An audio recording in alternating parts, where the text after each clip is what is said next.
Everybody, it's Sam and Coney, your art Sherpa, and today I'm going to show you how to paint a really fun fantasy waterfall. On the mic is my husband, John. Hey guys. He's going to be tracking me with one of our 5 cameras so that you can be really up close and in the action of the painting. Because, you know, paintings are an action activity akin to sports or football. But anyway, she'll be right up in the brush, right up in the bristles, seeing everything. And the reason we do this is so that you can create this at home. So how this works, if you've never ever been here before, is I paint a thing and you paint a thing and I paint a thing and you paint a thing. At the end, we both have very similar paintings and you get to hang it on your wall and feel really good. I am super excited about today's painting. If you check out the description below, look how I'm doing that. Check out the description below. Check out the description below. You will see a link to our website where there is a traceable because you might be painting but not drawing. That is completely allowed. There's also some extra information on color mixing. And we'll be adding some goodies throughout like the day and the week to this page because we always like get those extra yummy goodies to make it easier and more fun for you to enjoy your creative process. This painting is a 3 hoot, and basically that means in our range of beginner paintings, this is probably one of our upper level beginner paintings, but it's still going to be explained very directly, very simply, step by step. Are we ready to get into the materials? Yes. Okay, I'm gonna turn around. 1, 2, 3. Can't even throw you anymore. Now, on the easel, we have our wishes. There's this. Hold on. That's not the painting we're doing today. Don't look at that. That's not That there. was yesterday. If you like that painting, we did that yesterday. Check the videos. That was not a It was very mistake. easy. I did not do that. So I'll go over the colors here since this is what we're looking at. I've got titanium white, phthalo green, quinacridone magenta, diox purple, cad yellow, burnt sienna, titanium white, ultramarine blue, and a couple bits of phthalo blue. Now, a little note on this. I don't think I'll be using the diox too much. I just have it here to deepen a few colors in this. So actually, our purple is really going to be coming out of our quinacridone magenta and our ultramarine blue. And if you ever get a chance to do this, sometimes it's fun to make color swatches of your palette so you can see the ranges and colors that you're going to get with what you have, and maybe have a sense before you begin about the types of colors you'd like to mix. So like here I made phthalo turquoise, but this 2 rows here that you would think would be the diox purple is actually the ultramarine and quinacridone magenta. Quinacridone and ultramarine make the most beautiful range of pinks, blues, and purples that you can imagine. They're one of my favorite mixtures. Then we've got a range of greens, and then of course our weird kind of flesh colored hill, which I actually like and think adds to its fantasy mystique. Now, if John can get to our easel, yay! So, I have to do it this way because I have to read it. We have an 11 by 14 surface. That's what I'm going to be painting on today. You could do a 9 by 12, and you could do a 2 by 28. Those are related to each other. This is from the Artist Loft pack. So, it's just a very economical pack of canvases that you can get. And well, these aren't really canvases. They're artist board. They're just nice to store. It's all good. We like to put wishes on our canvas. It's a thing we like to do. So our wishes today are from community member Stella Ann. Wishes for good baby tests. When you have a baby, they give you a lot of baby tests, and they want to have good results out of those tests and lots of strength and support for the family. Catherine is making wishes for her family members, and Lynette is making a wish for Leaf. We want to see, and Leaf is being dealing with leukemia, and we want to see that illness just go away. Like, I agree with that. Kimberly is wishing for something that she's not going to share because the best wish is you don't tell anyone. Mary Smith is wishing for healing for her husband. And there is a general wish for better meds for anyone suffering from intestinal disorders. These are all really good wishes today.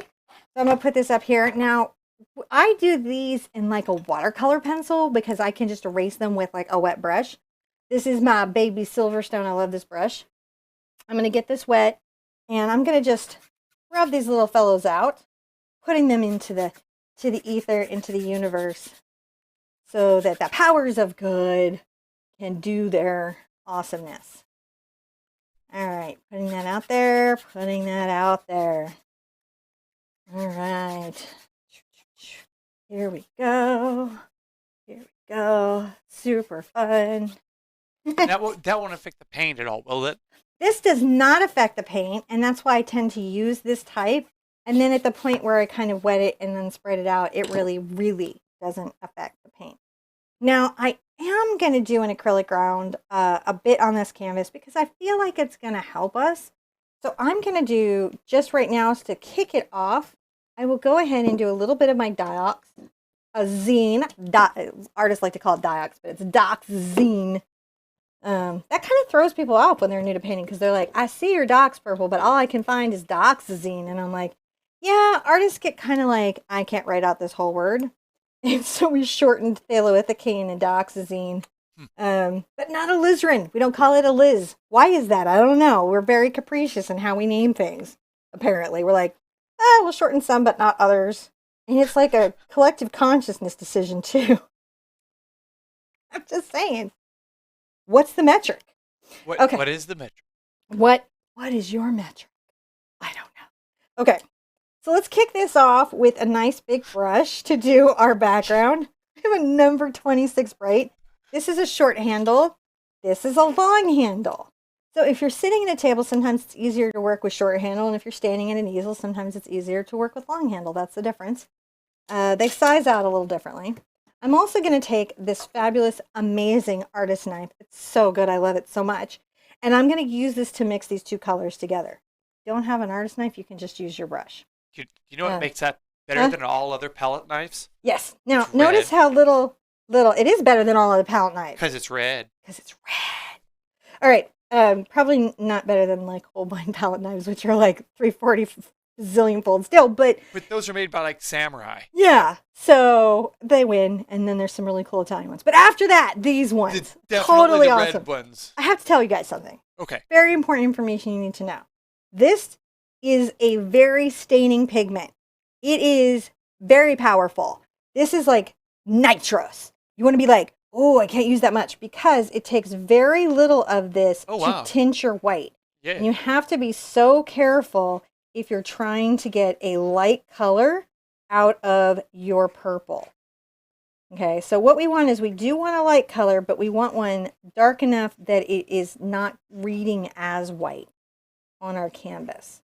We'll do a nice light purple.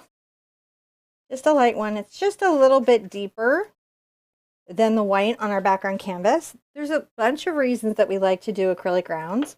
We don't always do acrylic grounds, but one of the reasons, I'm going to flip this brush. See me flip it? I go dip in the water and then I pull and flip. Pull and flip. It's like the bend and snap. It's the pull and flip. So it's like the dip, bend, flip? The dip, bend, flip. What is that from? I don't know. I made it up. Why just right here? I'm referencing pop culture. Why are you making things up? Because that's what you're doing. You just have to do your own thing, don't you? You said dip it, then flip it. I said the dip and flip instead of the bend and snap. Yeah. I don't. That's what I said. Is that what you said? I think so. Did I not I'm say going to have to rewatch this, and I bet you I'm going to be embarrassed at the end of it and have to come in and go, you're right, I was wrong. What do we even I don't know. We're teaching art here. You should stay. I'm going to show you how to do this painting. Promise? I don't. Eventually? Maybe. I mean, it's worked for like 35 million people, but we'll see how it goes today. So, what exactly? I don't know anymore. Doing? I'm painting the background this light purple. Oh, that's what this is. Maybe. Why are you using that? I don't know anymore. You made me question all my life choices. Why are we here, Sherpa? I don't know. Listen, this is art. Take it seriously, John. Indeed. You can see that. All about it. I can't get it together. This is not a day. All right, so we're going to cover this entire canvas in this light background. You don't have to be too worried about the tidiness of this coating. This is really about getting a solid surface of purple on your canvas. And that way, as we brush, as layers are transparent, as we dry brush, instead of seeing white canvas underneath, we're going to see this purple. Now we could block in as well, but I think for the purposes of what we're doing here, this is going to be our best option. So all purple. It's always interesting when you take a digital painting and turn it into a regular painting. And if you guys have any of those painting apps, I highly suggest you try this because sometimes it's easier to design in the digital space, right? Work out all those lighting issues, those concepts, those objects, where do you want things, and then to translate it into paint. But there are some changes between the acrylic paint and the luminous screen of your phones, computers, or tablets. Ooh. But let me say this officially now as somebody who's worked in art for decades and decades, decades. Uh, Digital painting is real painting. Yes. It's Yes, fine art. It's real art. It doesn't really matter what your tools are. It's still all art. Now, to get this to be paintable, and I have to dry it. So I'm going to use my hair dryer and let John talk to you about a really cool thing called color shift, kids. Ooh. So, color shift is this interesting thing that as paint dries, it tends to shift to a lighter or darker shade. Now, all paint tends to do this to one degree. Oil paint does it a lot less, but acrylic tends to do it more than others. And your pro paints do it the least. Your student paints do it the most. So if you don't use heat, then you get less of that effect. So you'll even notice here as Cinnamon's drying this, that it does tend to darken just slightly. And it matches more what's on the palette there next to her. So it's one of those things where also on the palette you'll notice that it looks a little different because of the reflectiveness of the surface that it's on. So again, all of these pigments are translucent. The undercoatings and the layers really make a big difference in the final effect. I'll load up a little white onto my brush, and I'm going to do some just spatial relationships. I want to just make sure I know my sky is going to go to this far, my hill is going to be about here. I will paint over these lines, which is why I like to use a very light, dry brush of white. But I just want to know where objects basically are. This is not a moment you have to worry about being very, very particular. However, if you have the traceable, this is when you would put that on the canvas. So if you're going to use that, that's when you're going to transfer that on. And if you've never ever done that, what you're going to do is you're going to print it out from your printer. For this one, you'll probably have to use a program like Raster and size it for an 11 by 14. You're going to rub a graphite or chalk on the back and just trace over those lines. But we're going to sketch this in. This is your moment, tracers. This is your time. Okay, so that was weird. Now, on our reference, if you look and you imagine where the halfway point is on the canvas, just a smidge above that is our water line, for our hills and things, right? So we'll just put a little water line there. Make sure that, it's kind of level, it kind of does its thing. And then let's come forward and talk a little bit. We've got a little bit of a fall here. And the fall kind of curves this way a smidge, as they do. Down below this, let's talk about, and it really goes pretty far into the canvas, so I gotta really carry this over, this really wonderful plateau that you could have. And I'm gonna just get the contour of the drawing. Whenever you hear me talk about contour, what I mean is the outside line of it, see? So the contour of the tree is the outer edges of the tree, the outer edges of the hills. That's what we're trying to capture. That's what you're trying to capture off of your traceables. If you're ever wondering, like, what am I trying to get out of this? That's what you're trying to get. So I'm going to bring this over and kind of come down loosely, playfully, bringing that down. So that's blocked in. Now I know I've got a hill off here to the right. I'm going to bring a little bit of a line down. And then I'm going to say, oh, they've got a slope, and this slope has a fall. And then there's another set of sort of slopes and falls.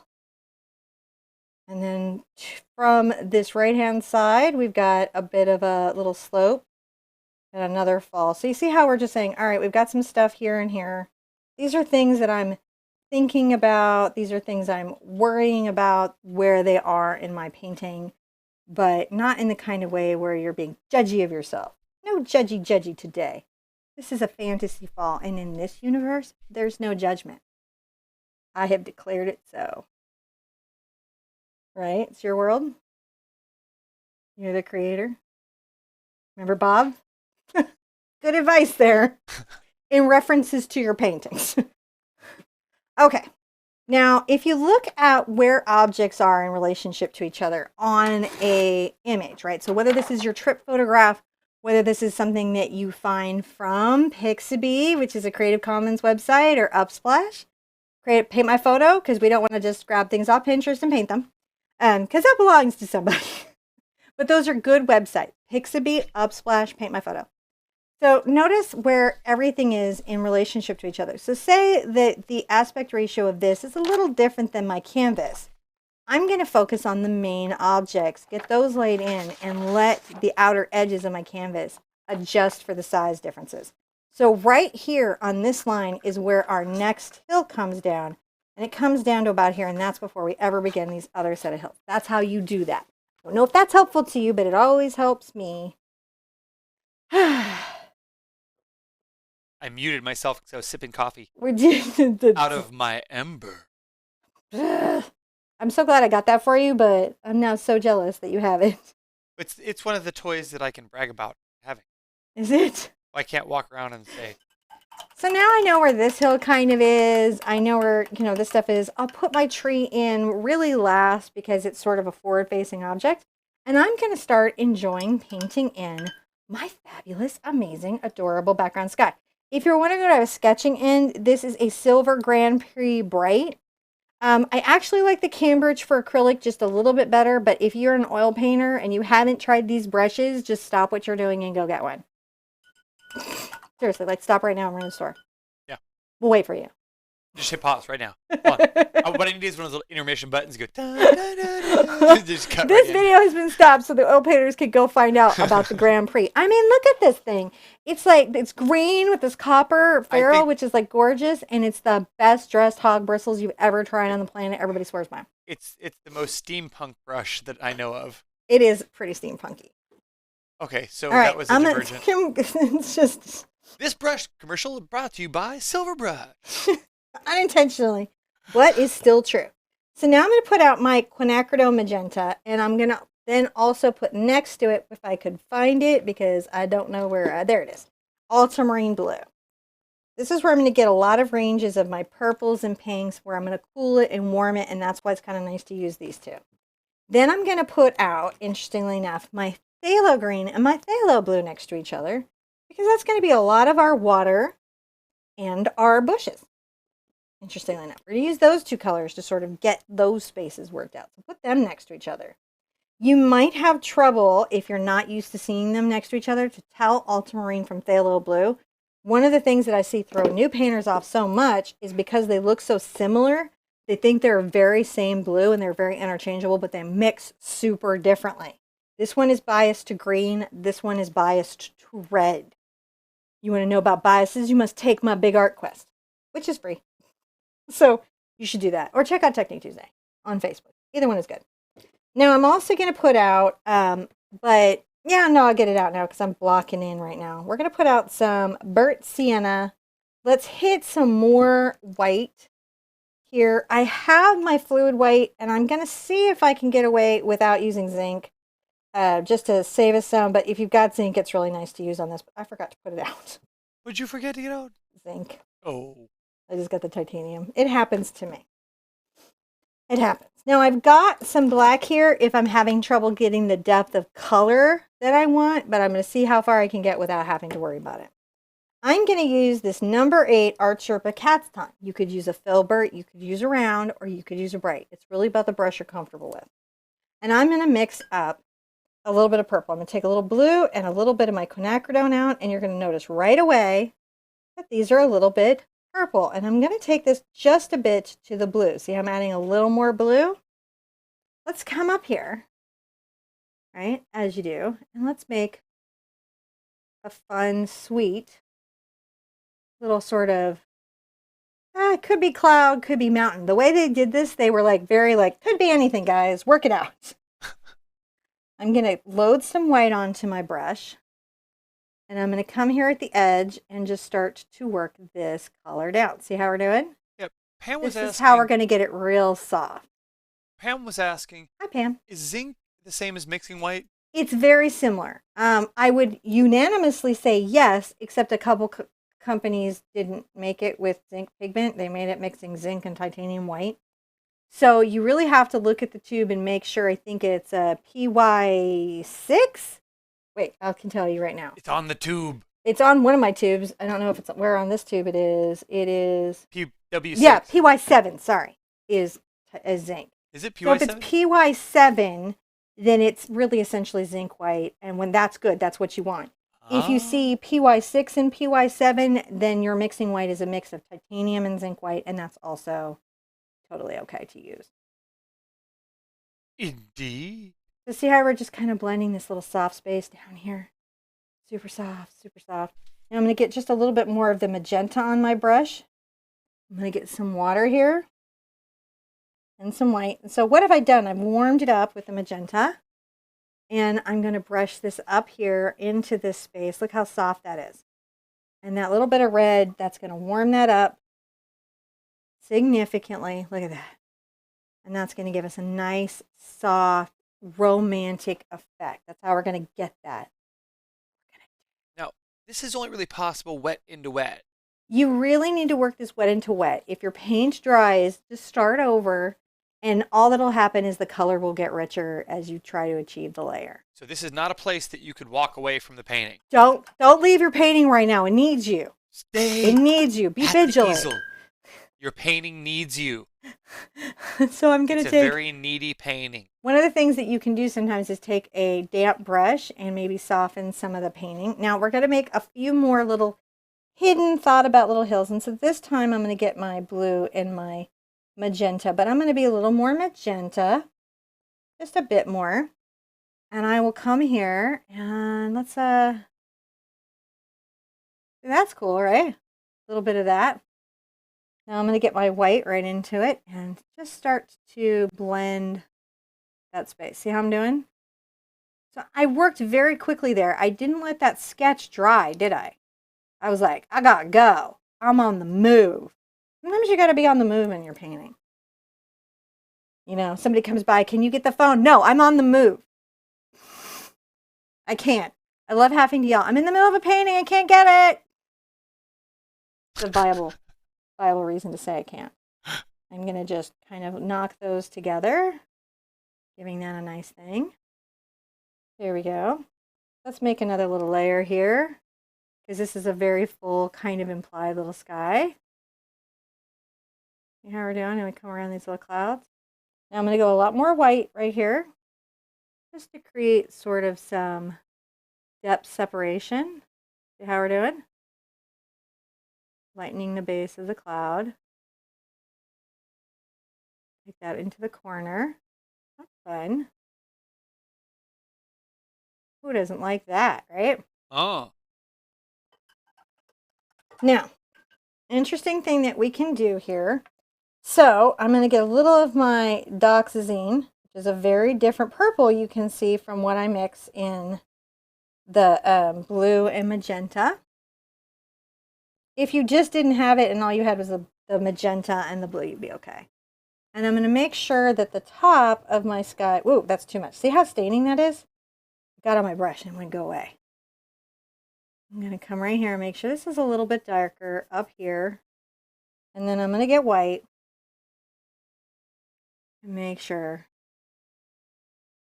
that it's a little bit softer. So we're softening it up. I might rinse out because I'm loaded heavy with pigment and some of it's really strong, as we talked about. And so I don't want it to end up ruling my canvas. I want to be in charge of my canvas, not that pigment. It's not in charge. I'm in charge. So sometimes you might feel at home like you're not in charge and the paint is in charge. That's okay when you're new. You'll get a handle on it. Don't you worry. So I'm just very softly blending these two spaces together. See how we're doing? Yeah. And I'm getting that blend because this is wet and this is wet. And my brush is fairly clean. That's how I'm getting that. Look at that. We got a cloud, got a cloud, got a cloud. Maybe it's a mountain. We're not sure. We're just going. Now, back into this space again, but again, more blue this time. So more of the ultramarine into that purple. And this little space is maybe a little more mountain-like, right? So we've got, let's bring this right here and come up and, because we're talking about a mountain now.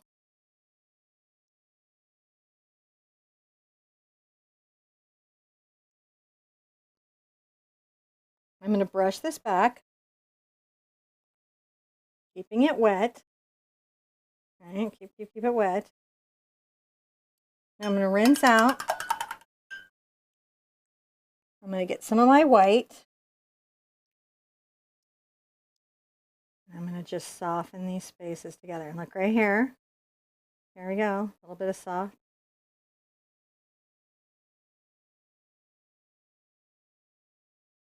We see that nice edge there, but it is blended back. And that's what we're trying to do, is blend it back. But still keep a little bit of that depth. Be fussy, it's okay. Blend it back sounds like an 80s dance move. Blend it back, blend it back. You know, Sorry. you can do the cabbage I patch just and blend like it back. Now, as I'm going to come down, we're actually getting into the phthalo turquoise. So I'm going to take a little bit of my phthalo turquoise, which is phthalo blue, phthalo green mixed together 1-to-1. A little bit of phthalo turquoise. But I'm going to be a little more to the blue. Go ahead and grab it into the purple. See how we can do? Grab just the magenta. But now we've got this turquoise bent to it. And let's come from here and give ourselves some little downward mountain. The mountain kind of comes down.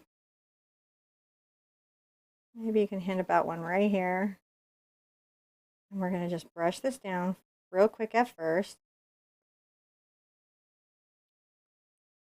Oh, I found that was great. The mods just linked me up the PW codes. Did they? Yeah, so I can go through those real quick because there was some confusion. Oh, wonderful. Yes, clear up any confusion. We don't want any confusion. So PW1 is white, lead white. PW2 is lead sulfite white. PW3 is basic lead sulfite white. All oil paints, guys. Yep. Not acrylic paints. Yep. PW4 is zinc oxide white. There you go. So it's PW4, not 7. Okay. Yep. PW6 is titanium white. And PW7 is zinc sulfide white. So it's a variation on that, sometimes also known as Chinese white or CI pigment. Some of these, though, guys, you need to know that you can only find in oil paint. You're never going to see them in acrylic. Or zinc buff might be another word you may know it by. Well, there's Titan Buff, which is the off-white paint, which is not a mix like unbleached titanium is. I'm just trying to soften these lines up because I want nice little soft, distant, smoky little mountain lines, right? That's like part of the joy of this particular piece. Now here, the colors are darker, right? They're blending up into these lighter colors. So I'm going to get into my blue, and I'm tinting it with just a little bit of the green, and I'm probably going to grab my zinc because I think that would actually be better, but we'll see how I do. I'm going to come here. Let's get a little bit, this is going to trip you out, get a little bit of your ultramarine into that mix. There we go. The power of phthalo and ultramarine together, it cannot be undersold. There we go. Blend, blend, blend, blend, blend, blend, blend, blend. Is it blendy? It is blending. I love that movie, Blended. With Drew Barrymore. And every time I hear that, I hear the song in my head. We're blending. I'm like, yeah, we are. Yeah, we are. All right. Now we need to add some highlights to these little mountains. So I'm going to get a little bit of my white. And I'm going to come along here. And just put in a little bit of a distant highlight, right? Yeah. I'll say, oh, you can have a highlight too. Do you want a highlight? Oh, there could be a little, well, that is a heavy highlight. I'll have to blend that back. A little bit of a highlight right here. Coming forward. Just catch a little bit of it. As if some of these have seen some sunlight. See how we're doing? And then you can carve out or create even some shapes in those clouds and those, not clouds, mountains, and spaces. Let's see how that looks from a little bit back. There we go. If you have anything that you need to soften, you can always come with a damp brush. Look, and just soften it. Isn't that powerful? Powerful stuff. Powerful stuff. So I'm going to come underneath here and I'm going to do a very strong turquoise. So I'm going to take my blue and my green together, 1-to-1 mix. And I'm going to come in this corner here at first. And I'll come back into my waterfall a little bit. Go like this.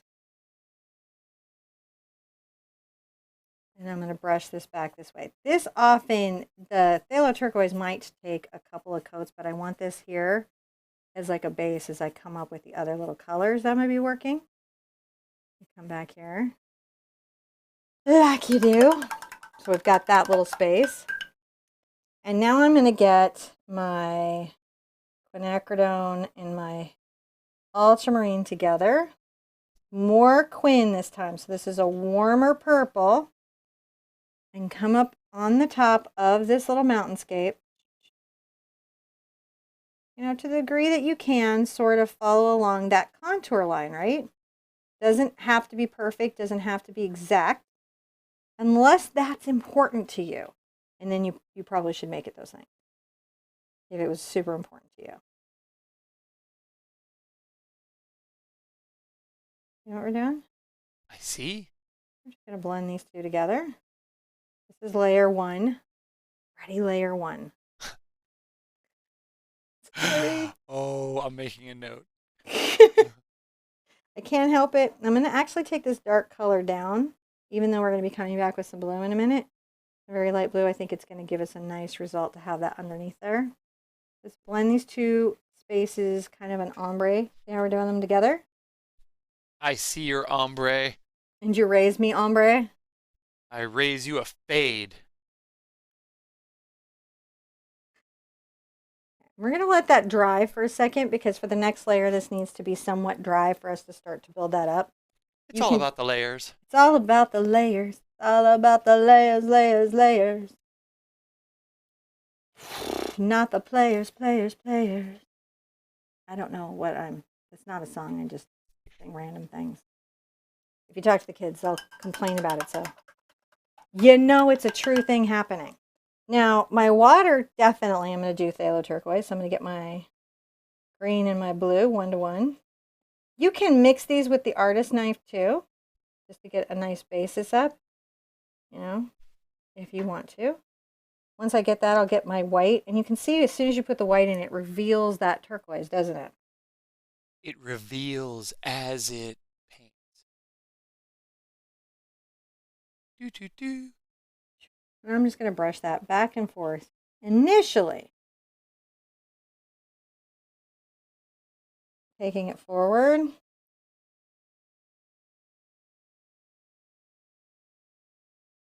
Let's just brush that back and forth. Now, here's what's important here. This is horizontal. I'm trying to show that there's water in this little cavern, and it's wonderful. What? What are you going to do? I'm going to show them. They wanted to take a look at this from the right side, so I'm going to zoom over here. Give them the other side. They can take a look at that.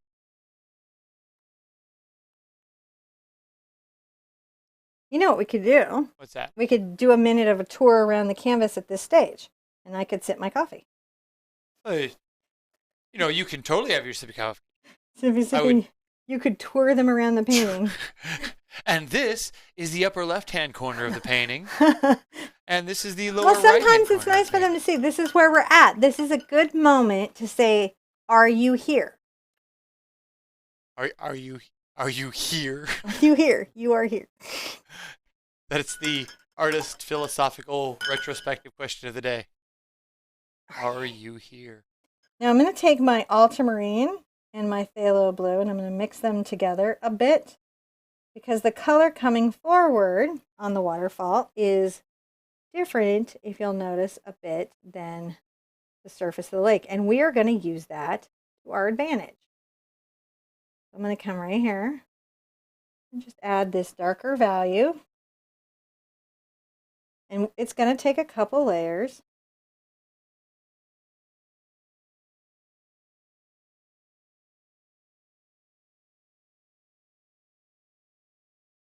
Actually, I think I have it curving when it goes straight across. I'm going to fix that in a second because I probably want it to do this.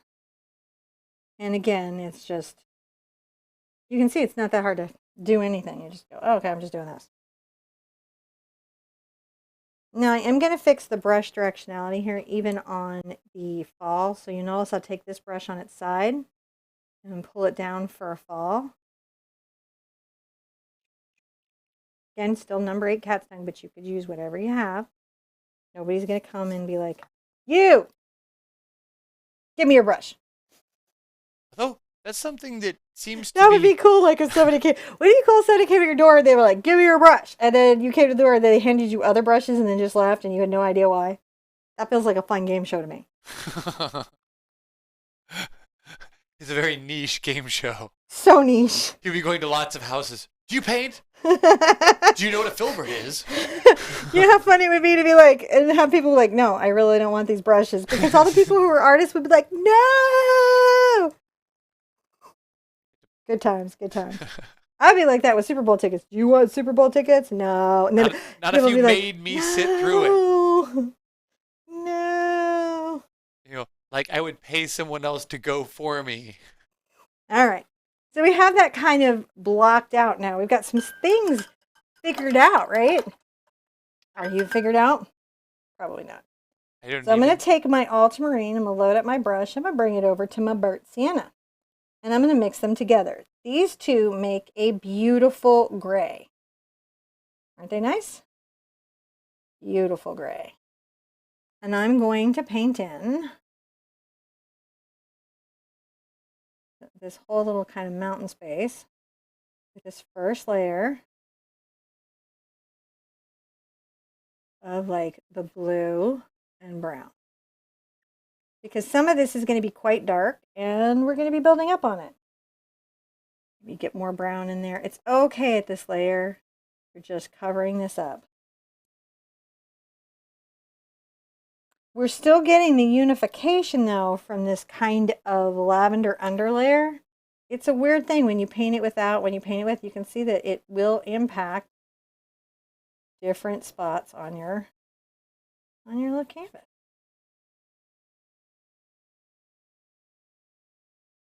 Or we're going to say mountain, mountain, mountain, mountain, mountain. The shady mountain. Thirsty too. Social media wrongness. What other meme can we step in today? Any of the memes. Let's step in all the memes.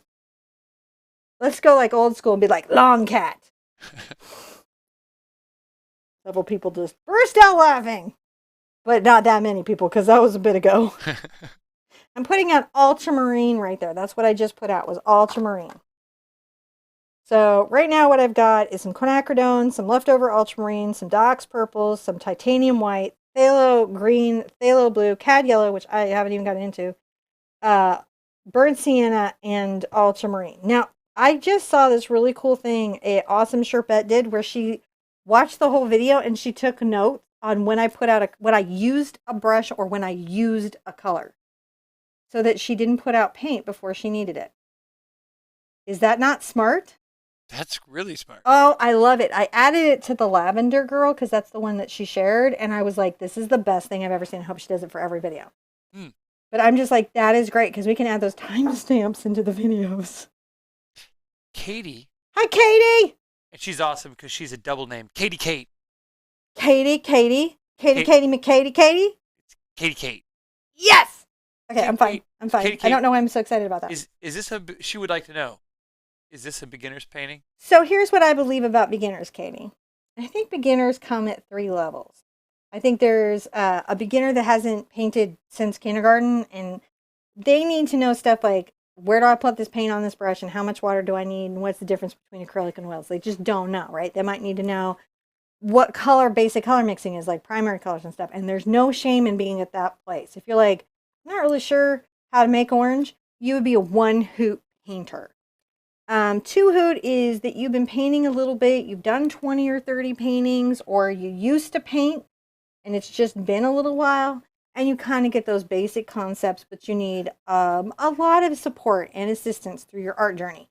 3-hoot is you're not ready to paint your own original work yet. You still need the tutorial, but you're ready for challenging techniques and more engaging images. So generally in 3-hoot, how I look at it is there a lot of layers? Are there unusual colors? And are there more than 3 techniques that I'm going to really be examining in this painting? And if I'm answering to myself, yes, I think we're going to be in all those places, then I'll up the hoot rating. But I say to you, you don't got to be too stressed about that because, and this is pretty cool, on our website, if you go to a page where there is a project, I put my rating up, but we allow you, the community, to argue with me. That's right. We allow that. You can come in and go, you think it was 3 hoot, but it's 10. It's 10 hoots. And you can change the meter. We encourage this to be a discussion rather than an argument. We even provide buttons so that you can click harmoniously into an agreement. All right. Well, I'm going to take my Dox Purple and my Burnt Sienna. Yeah, I mean, I don't mind. It doesn't upset me. It's weird stuff that triggers me. But like we trolling in general, like doesn't even. It's entitlement. We want you to tell us what you my think. Brain all, my paintings all bunched up. That's what we want people to tell us what they think. That's why we give them the tool. I do like that. So it's really weird. Like art stuff, I'm completely cool with. You know, like you're like, have some art stuff that you're saying. That's cool. I'm going to go a little more purple as we go down. We've got black if we want to darken it, but now you can see how these layers, because these pigments are very transparent as a group, I like to do the layers. I think the only ones, even the Dox, which is super staining, is still pretty glazing. It's transparent. It doesn't have a very opaque coverage. When I notice that paints have very transparent natures, a lot of times I will apply an acrylic ground to those just to help get the richness that you might expect in an oil painting to happen in our acrylic painting. I'm going to take more of my Dox Purple here at the bottom and darken that. Darken, darken, darken, darken, darken. Darken, darken, darken. Darken, darken. Look at that. We're blocked in. Look at us. We've done. Blocked. This is called blocking in. Can I bring them on another quick tour? You take them on a picture tour, and I'm going to get some fresh water, I think. So here it is. Can I trouble you? That tour was pretty fast. So we have special guests in the studio today. We do. We have many. We have so many special guests in the studio today. All right. So is there any questions? I could even turn around and answer some of them. Boom! Look at the back of my head that John didn't flip me around. I was paying attention to other things that I didn't know that you were. I just There, that one. Enjoy my color routage. Okay. I didn't know you were turning around. I was reading questions. I like coral roots right now. I'm all about the spraying. Katie Kate said thank you. Katie Kate, you're welcome. And then Anne said, what does she mean by adding an acrylic ground to a transparent paint? Okay. So what I meant by that is if my colors are very transparent, they're glazes instead of being very opaque coverage. Like titanium white has a very opaque coverage. Titanium white has a very opaque coverage. But some colors like phthalo, all the modern colors, quinacridone, phthalothicane, some of the siennas, they'll be a little more transparent. And if I put an acrylic ground, a unifying color, it will create a unifying feel throughout the painting. It's a choice I make. It's not the only choice that you can make in relationship to that set of challenges. It's just a really good and easy one. It's one I chose to do for this painting, but you could do it a different way. And I try to show a different way very often along our painting things. You guys are versed in many processes. That way you can take any class or do any project and feel super confident in it. Okay. Can you? Next? Question. Well, let this paint dry. Let's see. I'm loving this, by the way. I'm really having fun here. So Tammy would like to know, should the cliff be at an angle instead of straight across? I suppose that's depending on what kind of cliff you'd like there. Yeah, Tammy? It's probably going to get built into an angle. Very good observation. It's got a bit of a difference, but I'm blocking it in right now. So. This is just the underpainting. Yeah, this is not underpainting. But good observation. Yeah. All right. So what's the most important? If you meant this. I think so. Yeah. Flat. If you meant that, yeah. It's because a lot of that angle is going to happen when I shade it. Yeah, I think so. So, what is the most important when you look at an image to paint it? What are you looking for something to start? What strikes you to be a good painting from a picture? I actually have a group about this called the 18 plus fledgling group where I choose paintings because I think it's really hard for people to pick photographs. I can't tell you how many creative, talented people I've had here in the studio who really struggle at knowing what is a good painting reference.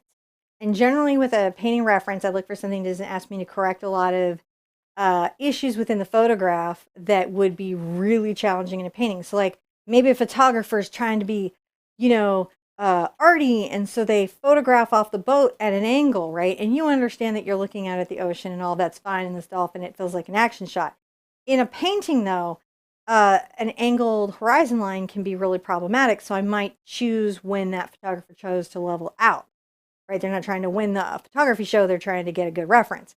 I look for composition, I look for value, and I look for something that sparks an interesting idea or challenge within myself. So, like this, I like the idea of mixing these colors and painting this topic from digital to acrylic. That's what I was looking for. And does that help? Mm-hmm.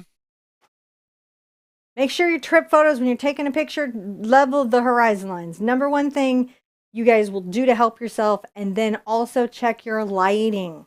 Is the lighting friendly? If it's like a weird foggy day, you may not have enough contrast to easily get a good painting as a new painter. That might be a more advanced project. So you might want like a morning day with some nice soft lighting, but some obvious shadows and dappling and stuff like that.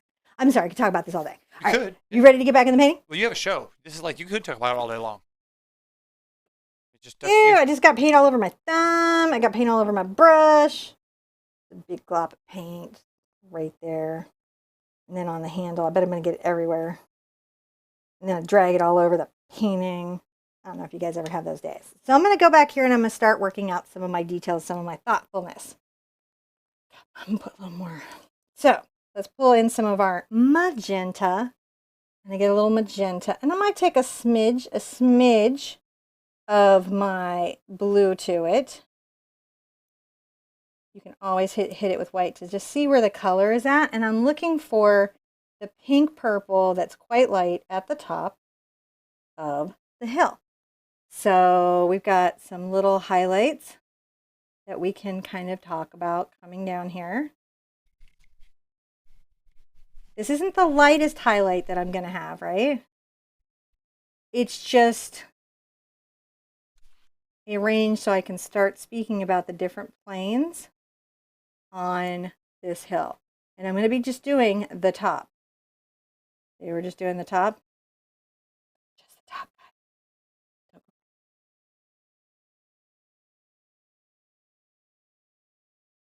Oh, this is good. We're going to come down here with this.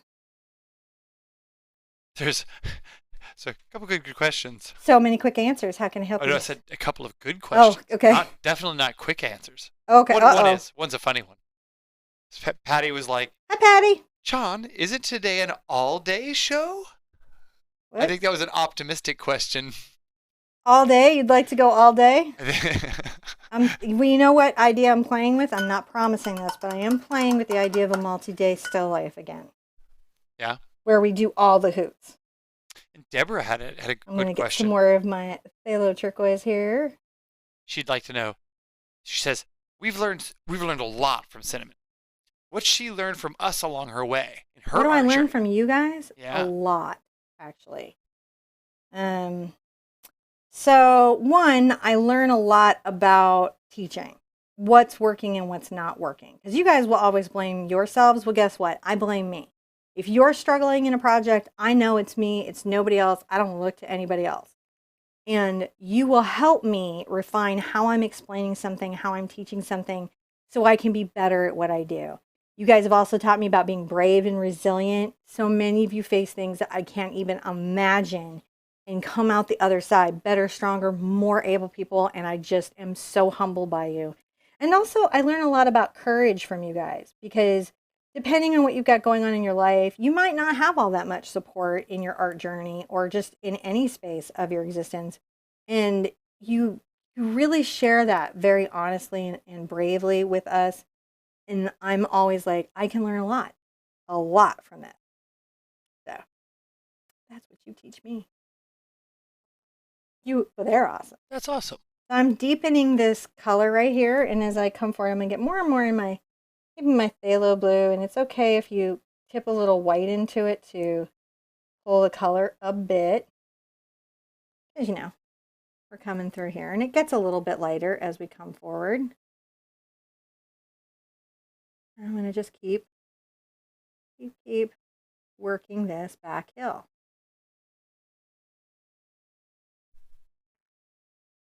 Work it. Now I'm coming through with a damp brush, and I'm going to do something. I'm going to just soften this. See how I'm softening it? I do. I'm just softening this How, edge. Are you just because doing this that is a distant hill, and so it's not going to have these really obvious. How it does has it do a that? few sharp edges, but it doesn't. Everything is still wet, so I can kind of move the paint a bit. Okay, so you're just using a moist brush, and it's yeah, doing that? and I'm moving the paint because the paint is essentially almost a glaze. It really is. It's very transparent. It's very transparent. Super transparent. I'm going to take a little bit of my magenta to my docks now. And this is going to get me a nice kind of warm purple. And we're going to come here and just sort of talk about maybe some of these little spaces. Just keep working it.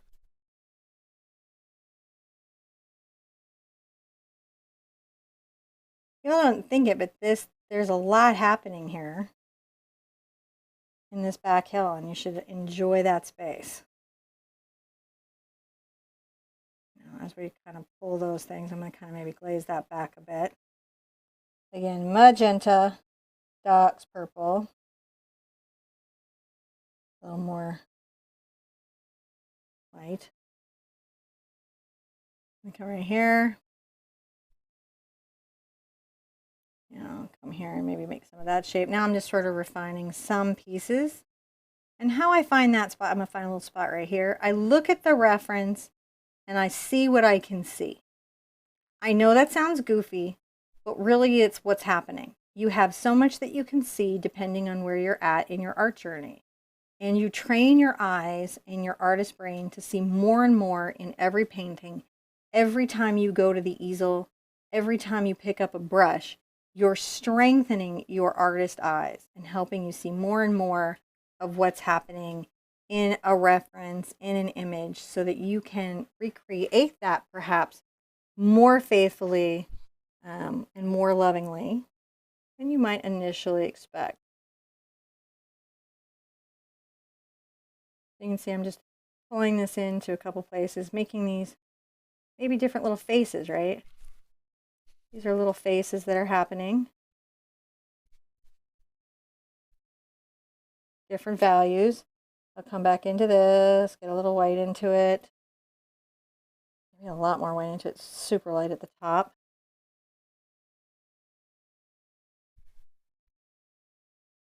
And just keep finding these spots. Talk about. Notice I'm touching very softly. And I'm working this side, this edge of my brush. And again, pulling this down.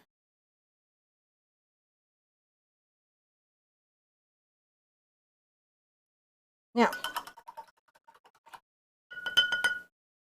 I'm going to come back with my phthalo blue and phthalo green into a turquoise with just a bit of a lean to the phthalo blue.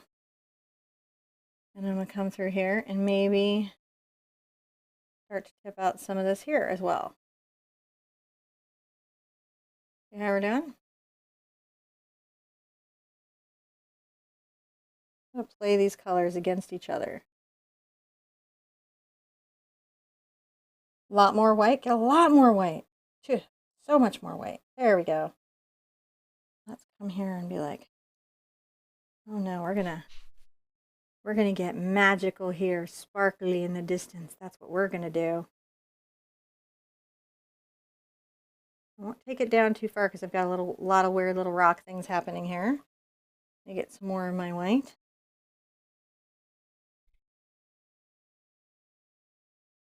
Come down. See, I'm just making these little highlighted little shelves along this distant hill. Fun stuff. You can come along this with your white paint. I'm going to dip in the water, load up some more white. I want very bright. I want it to feel bright. And that's how we're going to get those little raggedy edges.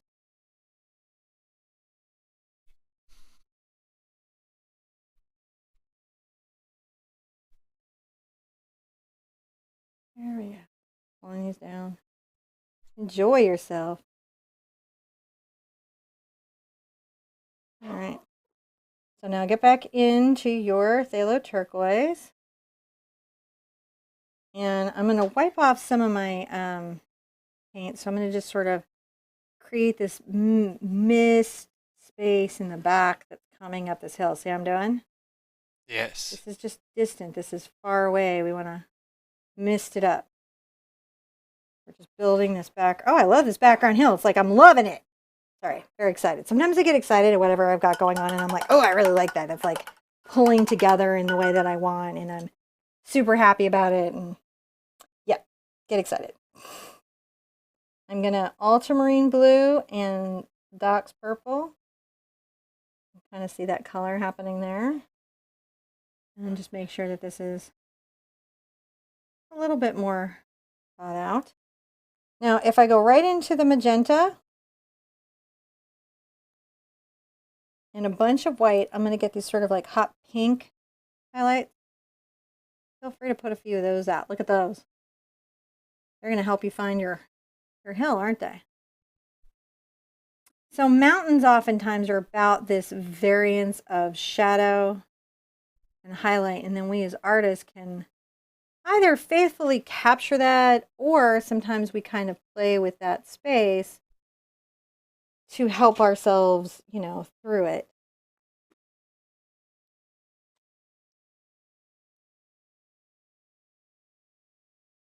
Just feel like you can. And then when you're good, you're good.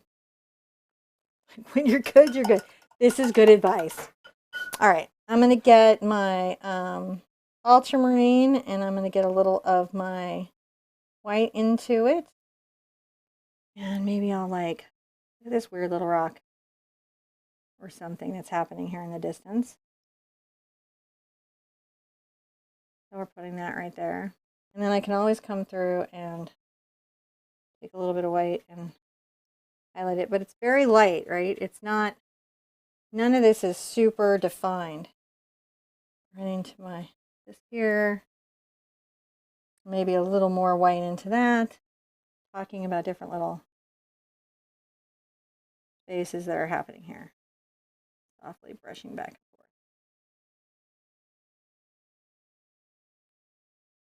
and forth. Okay, I feel like that is a very good distant background. All right. So my water, which is my phthalo green and phthalo blue together, make phthalo turquoise.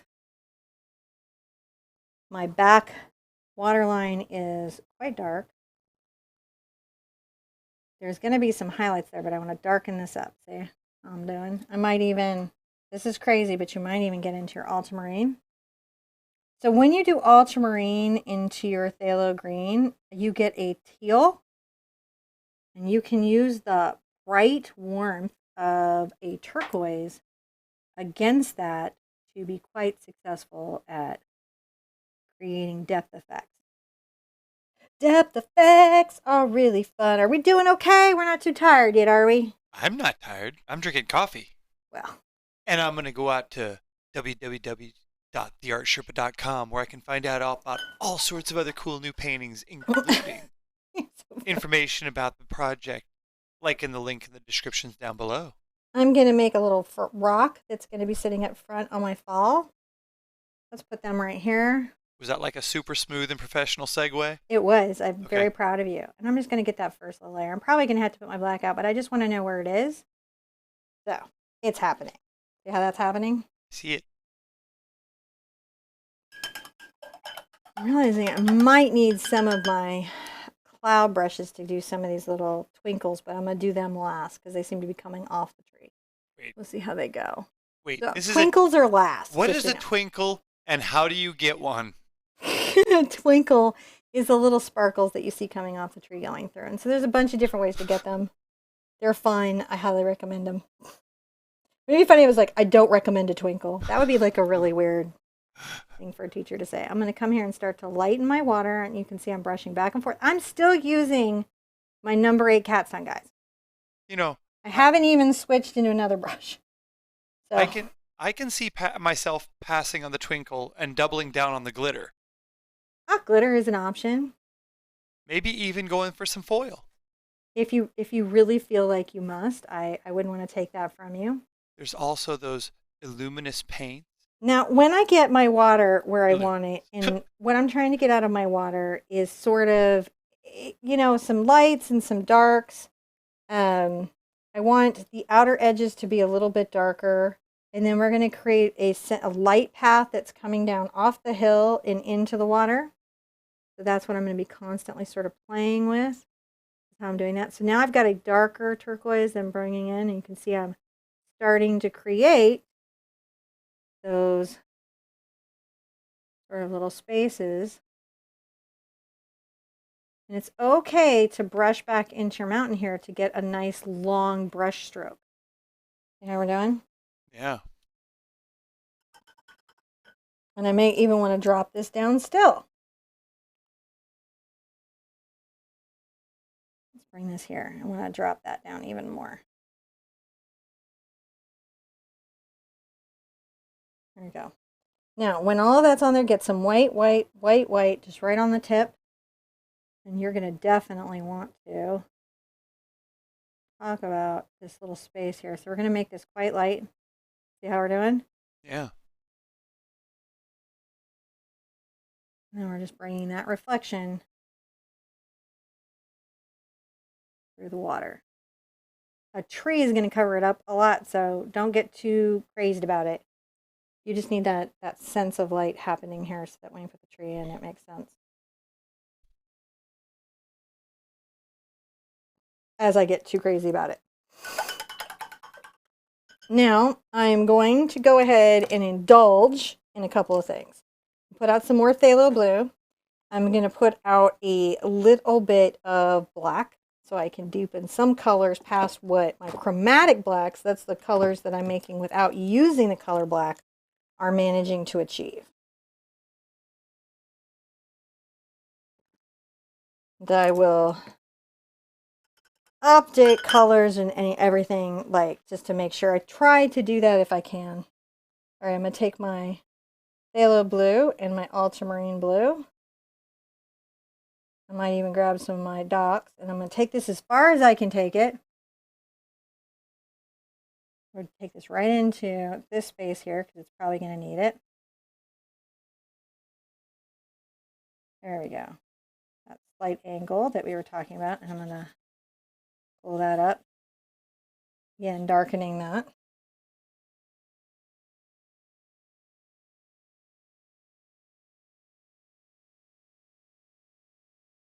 I've got my black here if I can't get it on my own. All by myself. Sorry.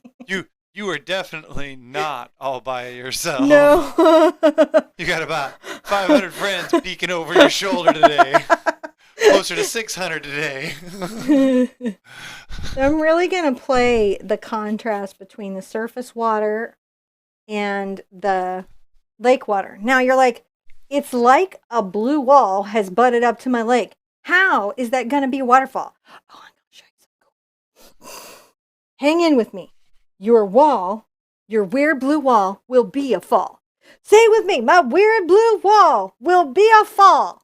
My weird blue wall will be a fall. I'm just saying. My weird blue wall. You're choosing a weird time to pick a wall rhyme. As I can't stop it.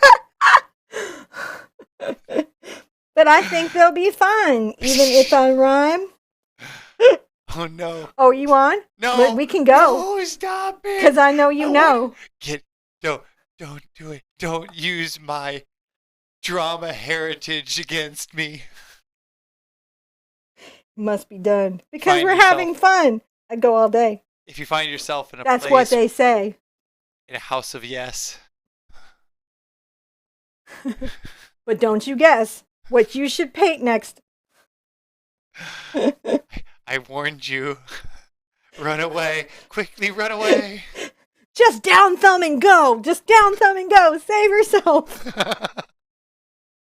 Parachute out now, man. We're brushing downward with our brush strokes today. And that's going to help us give the effect of falling water. But right now, it's a blue wall.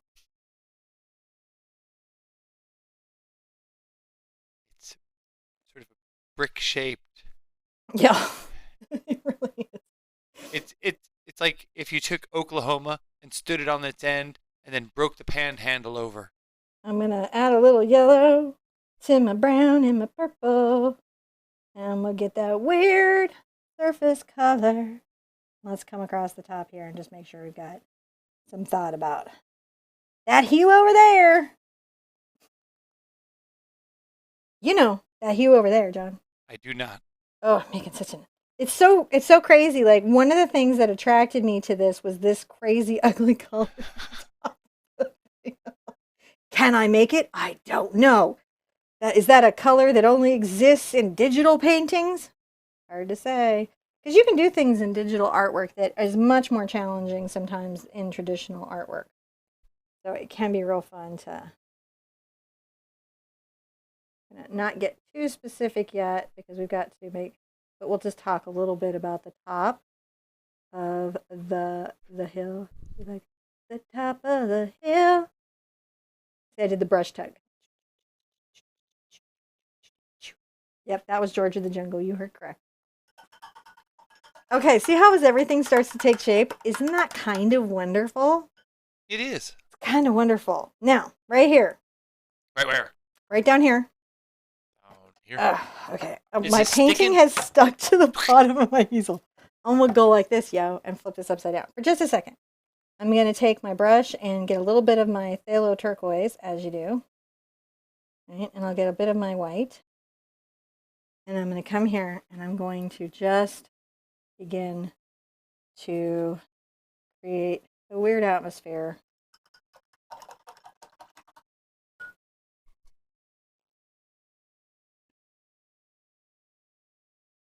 You may be like, why'd you do that? Because there's black on my brush and that was super annoying. I have that problem. Now you're going to see me just do this very sort of soft effect down here. And sometimes it's hard to paint at the edge of the canvas if it's below your shoulder line. And so I like to flip the canvas just to make sure that I've got that space well thought out, and then I can come here. So now I've got that wonderful little foggy effect going here. Can you see how the fog started to build up? Yeah. Down here at the bottom of this part of the fall. Other place that we might have some of that foggy effect that you can get into. Say fog.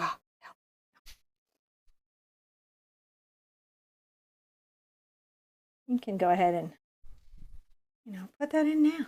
Don't take it too far back. Don't go too far back. I would start to taper it in right around here. But it does give you the beginnings of something that you can be talking about in your canvas. I'm going to need a new cup of coffee. That's right, because I need new coffee.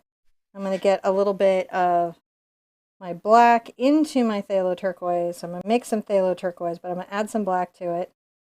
So that's the green, the phthalo blue, the phthalo green, and a little black. And then if I get some white, see how it's like kind of got that cool color, but it's also kind of got that little grayed out rock color. Go ahead and see what you're going to do is this is going to totally come to life via highlights, some more white.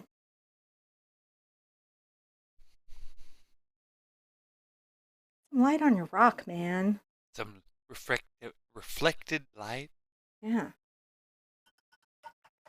There could be a magical sea seal out there. Yes. Or a silky that will never be painted. She's hiding. Everyone in the Big Art Quest has burst out laughing. Oh, gosh, that was true. That took forever.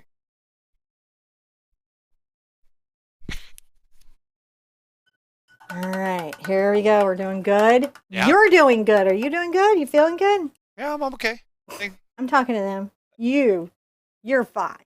I- I'm going to grab a little bit of my white right now, just a little bit. And I'm going to go ahead and tap up. See, I'm doing like a little bit of that. The splashy splash. Yeah, I'm not going to use my splatter tool here, even That's though too I much do. splash. It's just too much. This would be too much. Go ahead and take and just lighten. I'm just tapping my brush. Tap, tap, tap. Tap your brush now.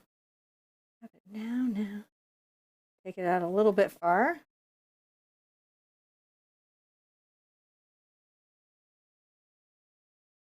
You're going to love this painting when you guys are done. You're going to be like, I did it. I did it. I painted the painting. Yes, I splashed it. I splashed it. I splashed me a painting. That is fantastic. I'm loving this. All right. I like it. Yeah, super fun. Now, this is dry. Okay. Now what, Sherpa? So, I'm going to take a little of my phthalo turquoise, and I will add some of my ultramarine to it. And we're going to come down, brushing down, and you'll notice that the dark blue is behind it. We're going to do this segmentally. We will have to go, to get a nice flow through, you will be going over your rock a little bit. But you've got that basic space on, so it's okay if you lose it some. Right now, I'm just trying to get, grabbing some blue, some wet paint. If you've done my fan, you can use the fan, but I'm going to show you how to do it with just this brush. I'm going to get some white. My brush is not particularly wet. I'm going to come here and I'm going to brush down softly and straight.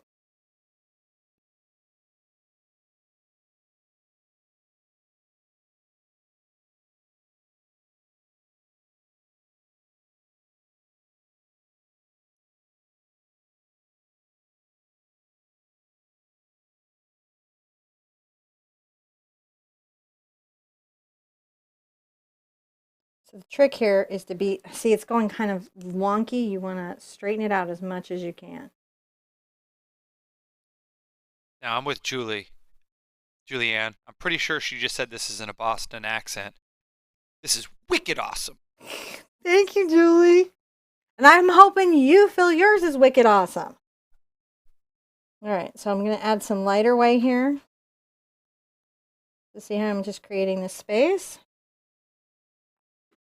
Oh, you are my angel, my coffee angel. Dude, I didn't know that Studio Gnomes could bring you anything you asked. My studio gnomes love me. They're the best gnomes. I want a Tesla. Let's see if it works. Do you really want a Tesla? Yeah. Okay. So I'm going to make sure that what you're going to notice me doing is making sure, right, that I've got some wet paint, isn't it? Making sure that I've got some of that wet paint. So that when I come through with my white, and you'll notice I'll dry my brush off. I don't want it to be wet or soaking. And I'm going to just come here.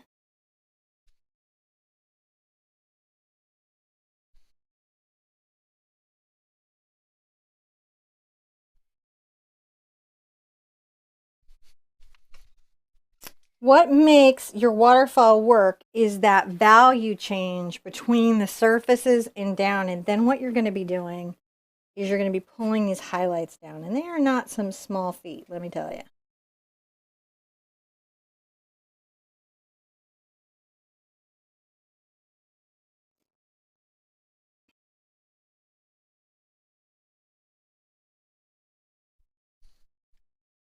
Soft brushing here. All right, now I'm going to come back through the top of this again with just the tip of my brush and some white.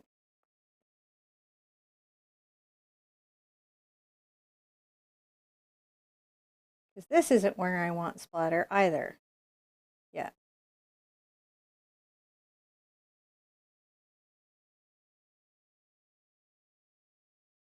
See that? Oh. How's that looking?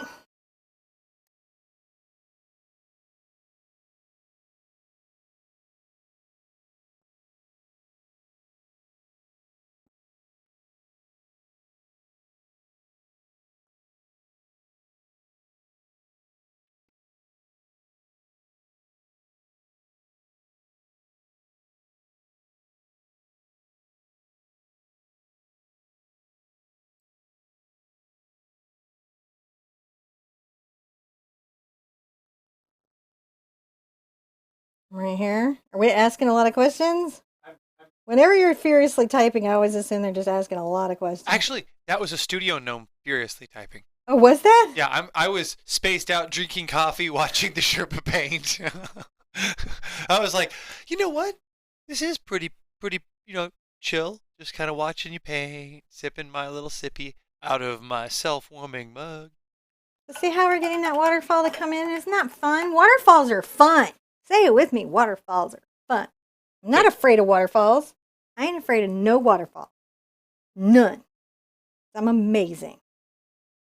Now, my test here for you is how hard was it for you to say to yourself, I'm amazing? If that felt uncomfortable, your homework is to practice saying, I'm amazing every day. Ah, yes. That's Not good. ironically, and you can't roll your eyes. Yes.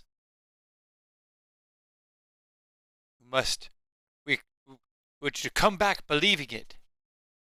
Because you are. If you're painting, you are amazing. Even if you're not painting. You're just, I was about to say, do they really have to be painting to be amazing? you know, That's very... it's given. Like, if you're painting, you're amazing. Period. End of story. So what you see me doing here is catching some white highlights and pulling that water down, creating that sense of drama and splash and space that can happen. Now, take a little bit and get your ultramarine and your phthalo blue, and it can be nice to go ahead and sort of come back and darken this faintly. See how we're doing? Just to imply that that's that second fall that's in the...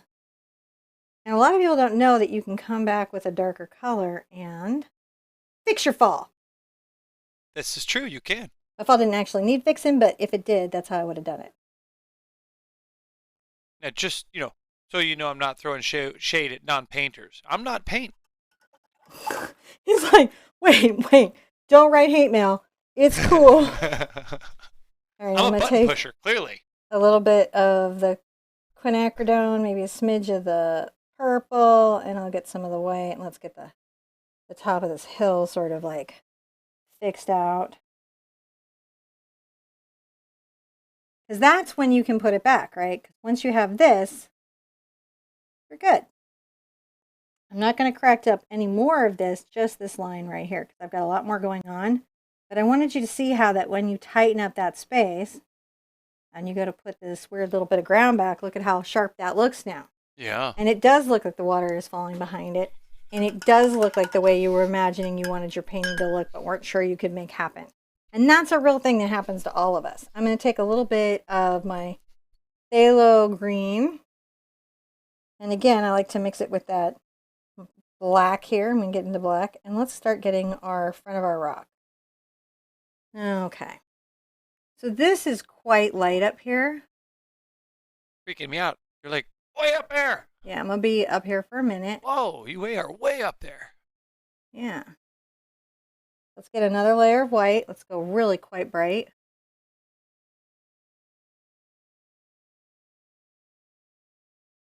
I'm going to get back into the gray of it all. Get that blue in there. Jen was curious. Hi, Jen. Do you need glazing liquid as much since moving to the new studio? No.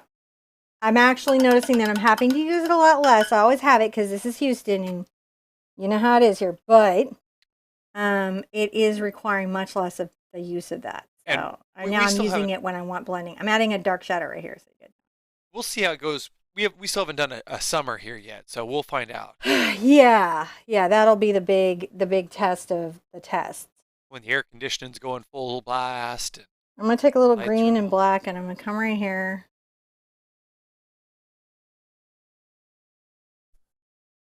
And then underneath here, take your green and black and we're going to make a little bush center.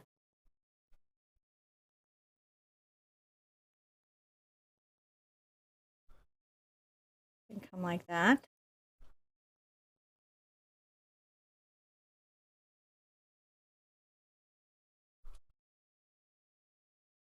There we go. You want a deep value is what you're looking for. You're looking to create some deep values in that space. Now, phthalo blue, phthalo green, go! Form of Waterfall! So here we need another waterfall. And I'm going to take it down with my brush under what is going to be the grass, but I've got to get the fall in first. And then I can put rocks and things next to it. But I want that fall here now. I'm going to get some of my ultramarine and come back up, getting that value of the water. See how we're doing? I do. You can even come in with a little purple. So we're going darker. Very deep, very dark.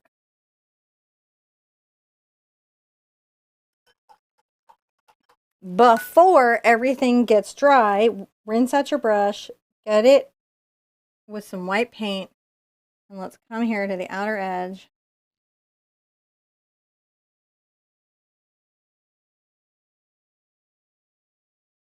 Okay, so another little highlight right here.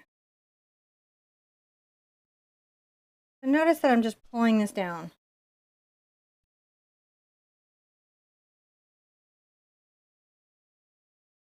Isn't that fun? It is. Essa, she says, Hi, Essa. and it's with big smiley happy faces. Black light painting soon, Sherpa.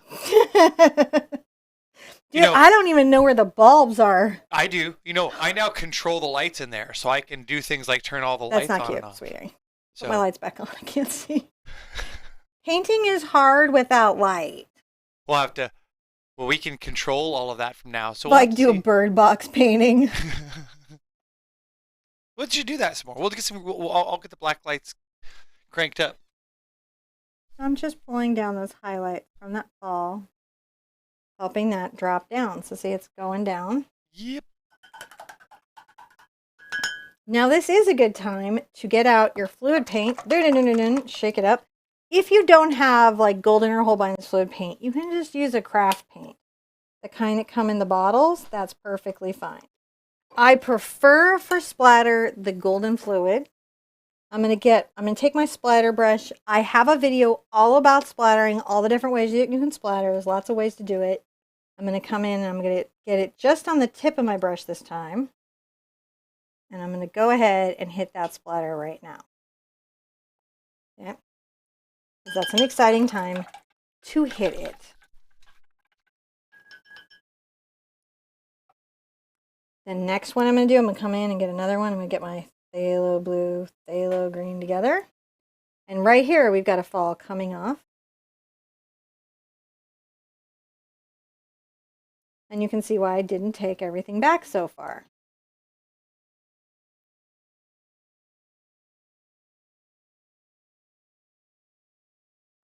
A little more blue. Get a little fall.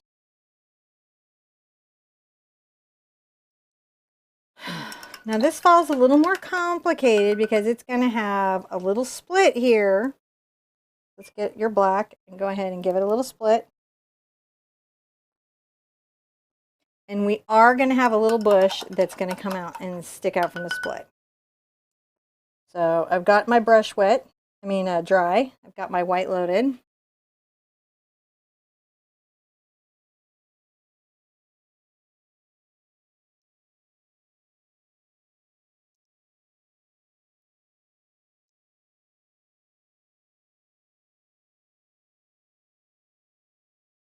There we go. So we're falling that fall. Fall, little fall, little fall. Come back up with some blue just to make sure.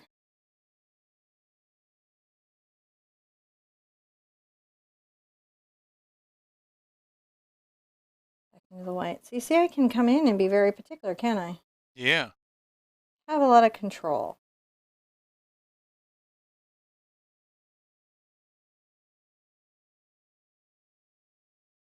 Get a little more of my white.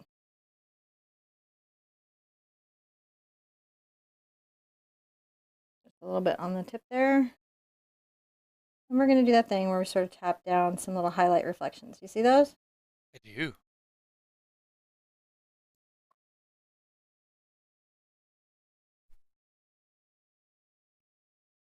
When we come to put the splatter here and some other places, it's going to be really nice to have those stronger little split reflections that help us really feel and see everything.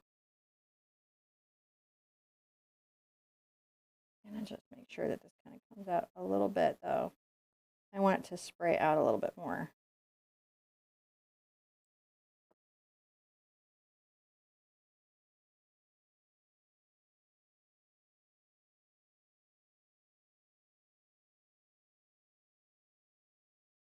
I'm trying to give it the sense that it's got a little gravity coming to it. See what I'm saying? Okay, I like that. A little water pressure there. I may come and add a little water pressure up here. Wait, hold on. Adding some water pressure. Oh, you're making it squirting out of the mountain a little far. Yeah, like there's a little bit of force behind it. And just a little bit. I just felt like it needed it. And so feel like you can always adjust things. You'd be like, it needed it. So right here, I've got to get some of this paint. There's some weird things I got to get painted, and then I can get my next fall, because this fall is in front of some other stuff that I got to talk about. So I'm going to get my ultramarine out again. I've got some magenta, some purple, so I should be able to get these strange and unusual colors that are these fantasy rocks in this clearly infested by unicorns landscape. And yes, I meant infested, because at this point, there's probably so many that the local dozens, I'm getting a little red into this mix. So it's the blue and the magenta, ultramarine blue, magenta, and burnt sienna. Let's come here and start talking about this dark set of values that is going to be coming here. We're going to sweep this up.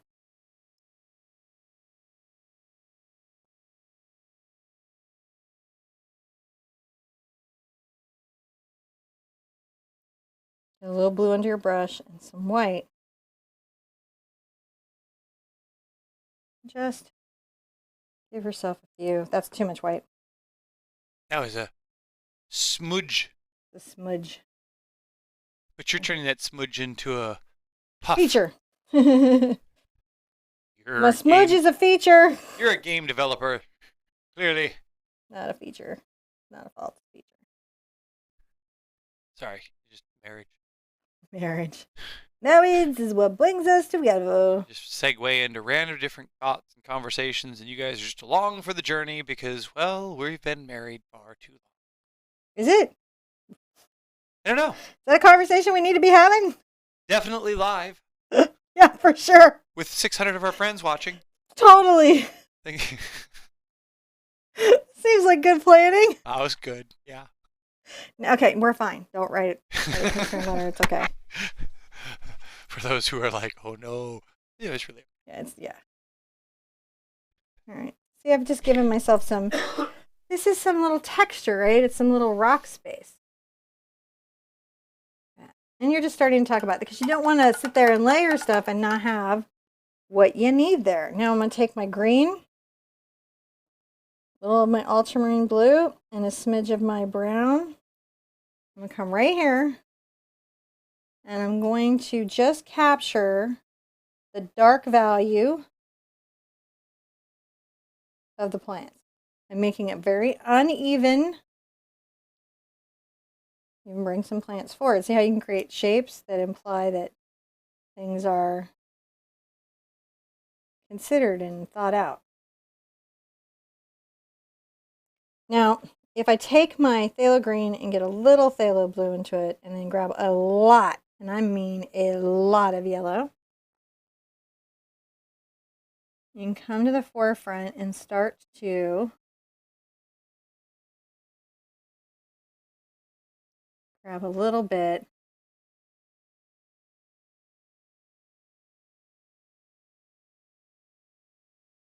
of that landscape, a lot more yellow, and now get some white into it.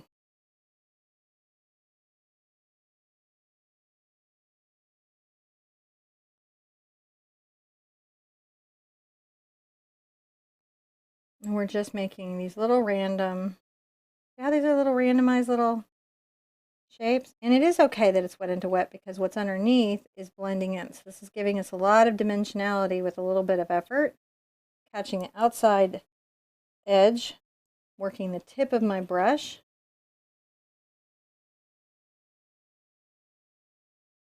Well, let's give ourselves another little bit in here. Say, oh, there's a dark little kind of value right there, but it's like back a bit. So now we've got a little bit of an edge there, right? Got a little bit of a plant there. We're going to let that dry for a second because it's far enough along where we've got what we need. Now I can come back up here. I'm going to take my green with a little bit of my blue, right, and some of my yellow. And I'm going to begin to plant this upper part of the mountain. I will leave some of that kind of like darker and bring this out. We're going to be lightening it up so much. Don't feel like you got to work all that out.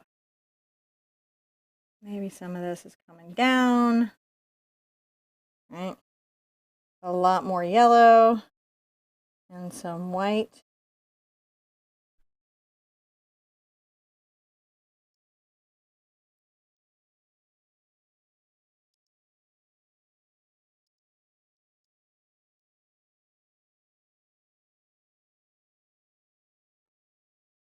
I'm just tapping it in. I'm just like, oh, a little bush shape. Little bush, little bush. I haven't changed brushes in a while, have I? I don't know what's happening here. Maybe it's the you can paint with any brush that you've got in your hands lesson, I guess. Oh, I got some darker green under the brush. But when you have a darker... So if ever you're painting and you find that you have a lighter or darker value than you expect, go ahead and just put it where you would want it. Don't like go, oh no, and then like give up and rage quit out of your painting. Just be like, okay, there's a shadow there. I'm just going to keep going. That is really what you should be doing. You just try not to worry too much about any of that stuff. Maybe this can kind of come down in a display. This has a little bit back here.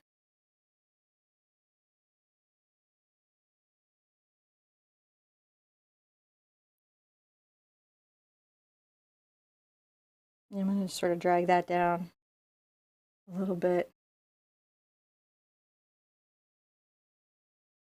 Okay. Letting that dry a bit because even though I know I'm going to have to come back with a nice lighter like layer, I know I've still got to be dealing with some different parts here. I'm going to take my brown and my purple, maybe my black this time. I'm going to make these weird little rocks here. I'm just brushing this down.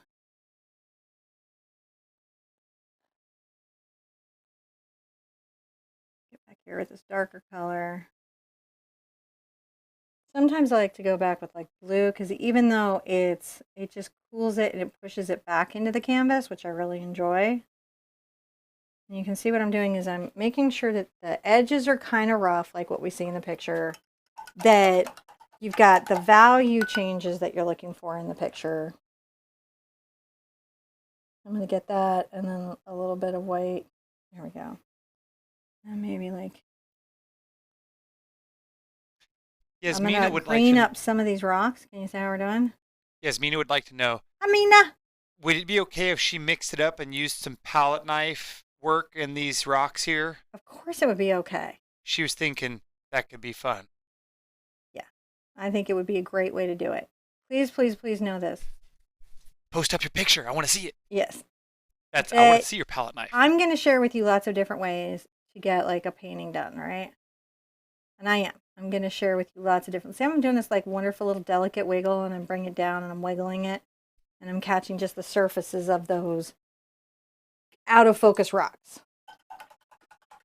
Who is like blown away at what they've done so far?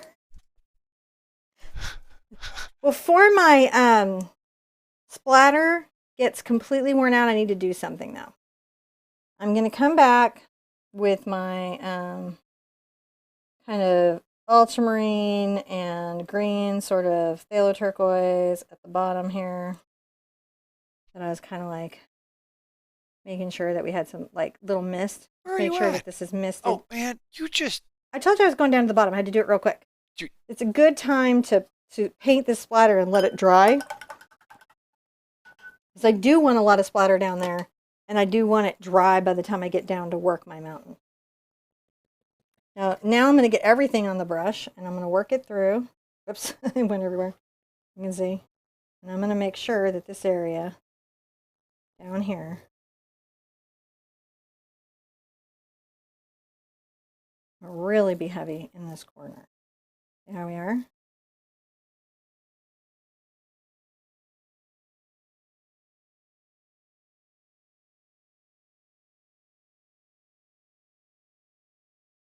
A little bit of light splatter, a couple places, and you'll be like, what? Yeah.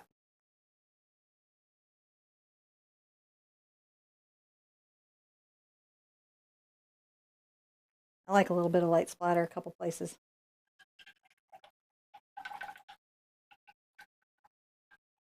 The splatter takes longer to dry, which is why I put John in such an uncomfortable position. So I was curious. Okay, can I turn around and answer some questions and drink my coffee before it's cold? Suppose so. Because my painting looks really good. I'm super proud of it. Turn around. There you are. I just had to find the button. I wasn't sure. That button. Microwave that. I'm sorry. It's what it is it's cool in this part of the studio, but it also means my coffee gets cold in a second. And yes, I do have my sip cup. But what you know what she doesn't have? But the kids have discovered the sip cups, and then it keeps everything cold or hot. And now I You don't have a self-warming cup. Yeah, John has a self-warming cup by Ember. We do like the Ember. It was my birthday present. That's why I keep hassling her. I love. We do like it. My mom likes it. It's a good thing. It's been. We're not sponsored. We don't even know who even made it. I don't even know. I like it. Jenny thinks that last splatter was a perfect splatter. Isn't it? Isn't it tripping you out? What this and I like the paintings sometimes better than the digital reference. Like sometimes I love the final painting because it feels so much more. Yeah, Barbara was earlier asking for a front-on shot. So there we go. You see where we're at so far. So there we go. That's pretty good. Count that. That's where we're at. You can be in there too. You can stand next to your painting. No, it's cool. No, I want to see you. Cool. Where'd you go? There she is. Chase you. My camera, go fast. It's slow then fast. Back over there. Go back home, camera. It can't. It won't do it. All right. So go home, camera. Here's my pen. Do we have any questions? I was playing with the cameras. I don't know. Let me go look. It says, amazed at the amount of control she's getting with that splatter tool. Yes, I'm amazed at the amount of control she exhibits every day. So it's definitely the tool. Over the years, I've used splatter.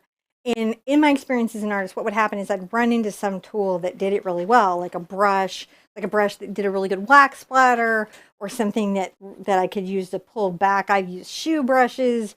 I've used the cleaner from my juicer, which then didn't go back into the juicer. John, don't worry, it didn't go back in the juicer. I've used everything, but what'll happen is either the tool will break or it will be lost. And then you're like, I can never get that splatter again. And some people are like, can you do 10 more paintings like this? And you think to yourself, I don't know if I can because I lost the tool. Now I don't lose the tool. They're in the store. I go get it. That's true. And it's a predictable thing. It's about very predictable. You and I talk about that a lot, don't we? We talk about that, like what makes an artist tool, and that's being able to predictably make a mark over and over again. Yes, and being able to get it if you lose it. That to me is important. Yeah. I could make some cool painting with a stick, but if I lose that stick, where am I? I'm stickless. Stickless. You need a unless somebody like Silverbrush makes that stick for me, I'm stickless. You need a special stick tree. I need a stick tree. So it's a Silverbrush stick tree. What are you doing? I'm just moving today. You're like Stephen Colbert in front of a camera. It's like, look, I'm not. He's so talented. No, I'm not. This is a comedian. It's like those people have improv. This is me in improv. What are we doing? Wait, what happened? What's the theme? Here you go, Sherpa. So, I'll tee you up. What's that painting over there on the wall behind you? This gorgeous painting, is from Lifebook 2019. I am one of the teachers, and as one of the teachers, I wanted to do the kickoff project because that's the project that sets the energy for the entire year. And I wanted to make sure I was in the right mental space for that program. You can still join Lifebook. We're not too far in. Actually, you can join it in a year because you can download them anytime and just do them. But it's really nice weekly. Different teachers offer different classes. I'm coming up in summer. You're going to love my classes. Okay, I'm fine. Okay. That's my angel though. Is that enough? I'm good. I'm ready to get back in it. Oh, are you? Well, I could answer one more question and sip my coffee, but then I'm going to get back into it. They would definitely like to know. There's many questions about Sherpa merch and when we're going to open up our t-shirt store. And okay, so here's please, Sherpa, give me some t-shirts. As everyone who's getting the kits knows, we are learning how to ship and ship with tracking. Yes. We just solved that. We just did. Now, if you're waiting on your box or bag, it's on its way to you. Yep. That's what I can honestly tell you. And you may or may not be getting a tracking number based on when it was shipped if you're to a you. contest winner, it's on its way to you. Yes. And whatever you're waiting on from us, whether it's patron stuff, whatever it is, we are either dropping it soon or it's on your way to you. But everything our kit box-wise, it's on its way to you. Yeah, everything's been packed and dropped at the shipper. So they're at various states of being accepted by shipping companies and going out to people. So that's what we've got going on, but we're getting better at it, and we've created a process, and now we have some forms and some things. So any orders that come in to yesterday, today, over the weekend, they won't go out until Tuesday because of Martin Luther King Day. Yeah. But short of that, everything else. But we're getting faster and better at it. Yeah. And that's our thing. So once we get that down, once you can put in an order and get a tracking number as soon, Yep. Then we're going to be like, we're ready for the shop, we're ready for the soap, we're ready for everything. Yeah. But we have to get kind of some of our kit together because we're lovable, but a crazy circus, right? Like we're a lovable, crazy circus. Yeah. Just like we'll be there 10 minutes late, but the party will be great. Yeah. Yes. But not because we're like entitled. You can't believe the crazy things that happen. It's because we got 3 kids. Okay, let's stop. Let's go back onto our show. We're doing painting, right? Yeah. Should we do that? Yep. You want to learn how to paint? You guys into that? Yep. Okay. Oh, you're getting better at that. All right. So this is looking pretty on. And I'm going to put in the rest of this because I'm enjoying it. Number 8 brush coming back. I think I'm ready to put out some phthalo green. Phthalo green. My cad yellow looks gummy, but I'm going to keep going. It's gummy. Huh? It's gummy. It's gummy. It's gummy. It's gummy for my tummy. Oh, it's okay. I'm fine. Yep. All right. So I'm going to take my blue and my... I just painting. I'm grabbing my ultramarine blue, my phthalo blue, and my phthalo green, and that's how I'm getting the dark color, the deep dark part of my waterfall. Now I want this waterfall to be close to the first waterfall, as you do. Right? And I want it to pull down like it can. Let's get painting. So first I'm pulling down the base color of my water, right? Because that is the trick. You got to get your base color going on your water first. So here we go, coming down.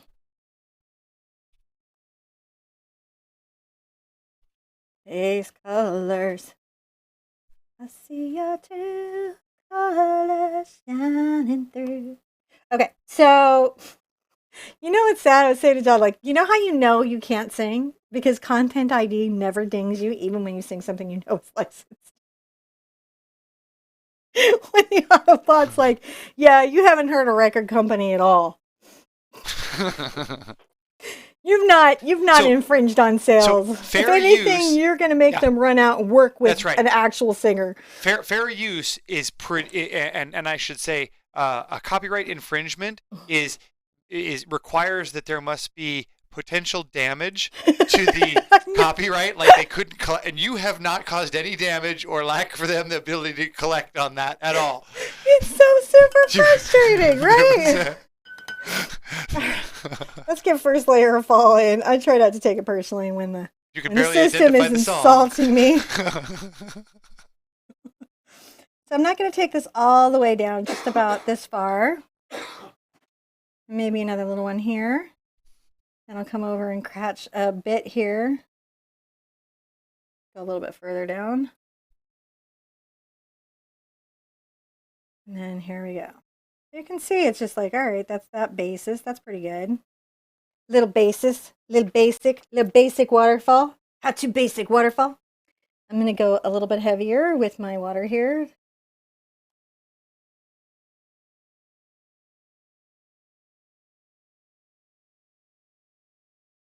Right on my fall. Now I'm going to let that dry for a second because the next layer I want to be sort of, I don't know, better. And I'm going to take and do a little blue into my green. I might grab a bit of my burnt sienna. I'm going to come right here and I'm going to just add a titch. Look at this. Titch a little bush. Who's bush? Some bush. There might even be a little bit of bush right there. And there's bush, bush, bush, bush, bush, bush, bush. And that's what I'm going to get dinged on right there, saying bush over and over again. That's when the little yellow dollars don't come on. I'm like, that's actually happened before. Oh, my mic just went mute, so you're going to get delisted for that. That's what it's. Yeah, there I we am. Go. My mic so I'm just adding little bits of yellow into this mixture.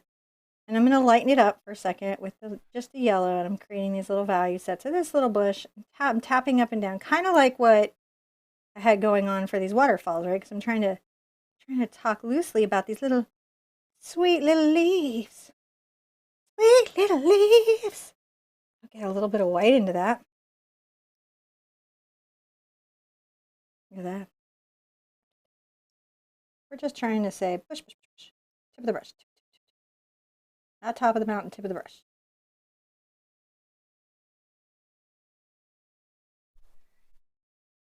A little bit of that. Oh yeah, a little bit of that. A little bit of that. A little more yellow and a lot more white. A little bit of yellow.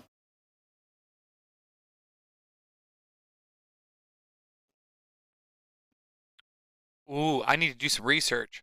Sandy was dropping some news on us. What is it?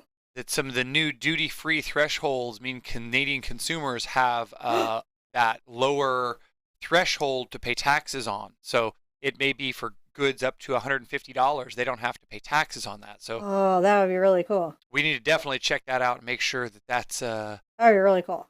Yeah, lots of new stuff happening. So we have these little hidden bush that's right here, right? It's a hidden bush. Rinse out. Let's put another big bush up through here. Get your big bush. I don't know how this is going to survive not getting delisted.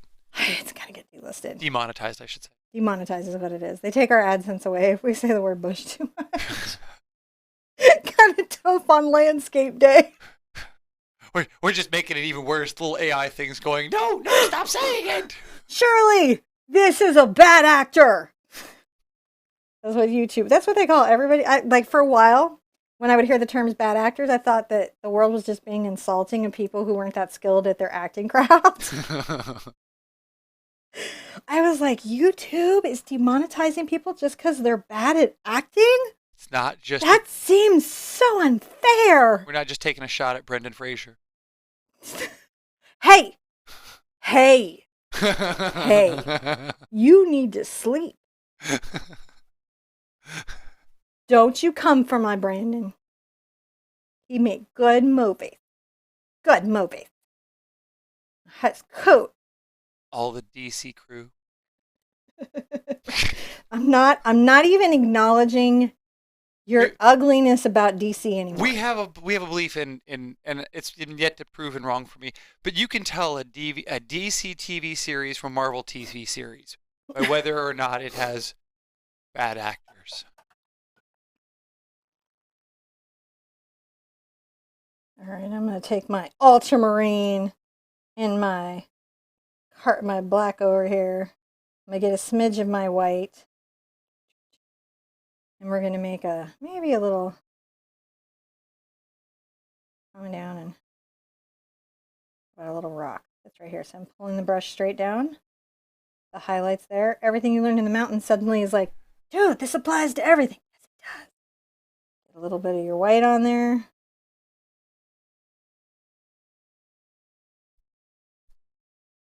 Now I'm going to rinse out, blend those two, and I'll have a nice sort of distant highlighted rock. My little highlighted rock. Isn't it awesome? You know, I'm going to be sad now because Brendan's going to be the one dude who's like painting with us, and he's going to be no George of the Jungle for you. That wasn't even the one you liked. You know you wanted Encino Man. Dude, if he showed up and did Encino Man here, Some grindage. I tell you Sorry. what, he and I would definitely be seen at the Circle K. Look, if you're out there, Polly Shore, you did good work, and we love you. And anytime you want to come back, we'll kick Carrot Top over. Dude's buff. Dude, he is. He can mess me up. You know what's tough is when you're a comedian and you get in really genuinely good shape and everybody just gives you grief for it. No, And that happened for Pesci and him. Did you guys notice that? And that's why I don't work out today. Yeah, you know. It's a good reason. Because you don't want to get called out like Carrot Top. Stop. I can't paint. See? You did that. This is my fault. Stop being funny. I'm not funny. I'm just stating the obvious.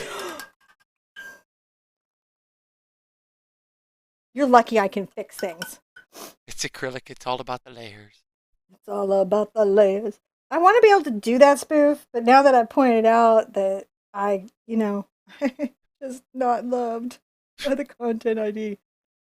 You know who can't sing and not Other get than dinged? you? Josiah Brooks can't sing and not be dinged. If he sings anything, the He content can ID sing. system comes for him.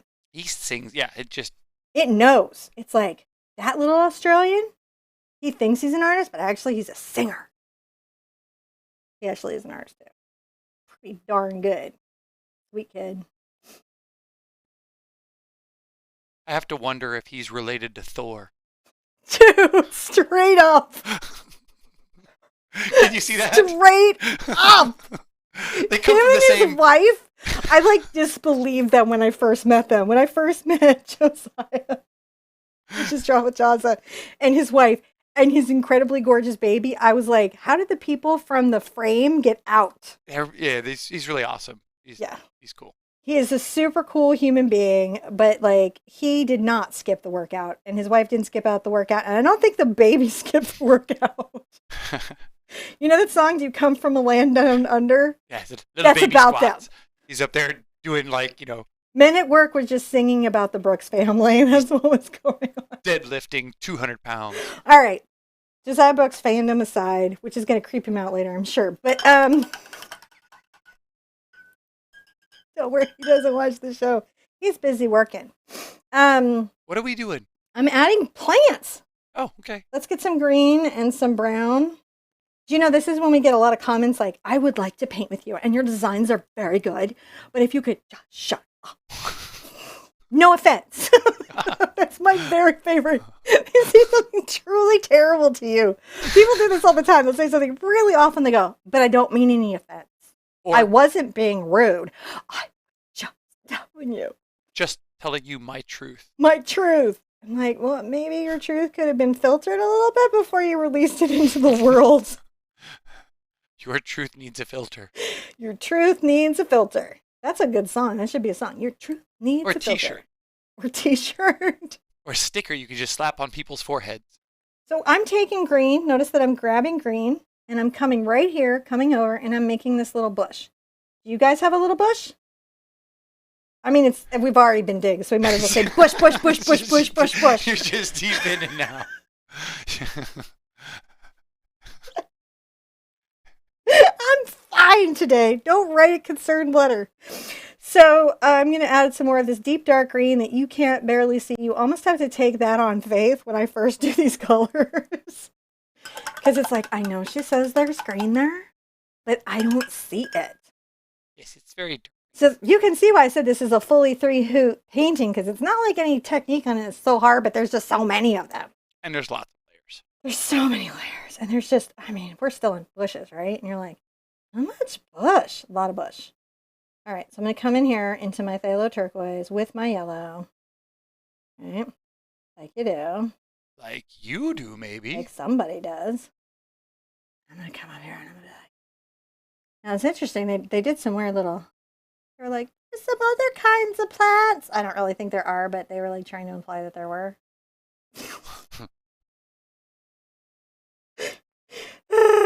Okay. I'm going to add a little highlight right here, a little highlighted shelf. You see the little highlighted shelf? Little highlight shelf. And then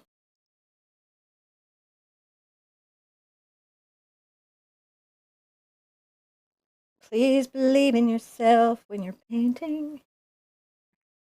I'm going to just take this down. And you'll notice that I'm like really trying to pull that down like it's little plants kind of folding over the waterfall. And let's bring some of these down here. Okay? Bring some of these little plantages this way. The plantages? Bring some plants this way. The shrubbery? The shrubbery. Oh, do you have any shrubbery today? There might be some shrubbery over there and shrubbery over there. I'm fine. Over here. I don't know where that one came from. That was you just got like hit with a fish there or something. That would be great if that ever happened on the show. Like just a fish came out of nowhere and like whacked me. Shut it. Shut it. That's what I need is I need Mike Myers to be like, Head, shoot it. Shoot it, Head. Mike, where are you? Help. We just mackerel you.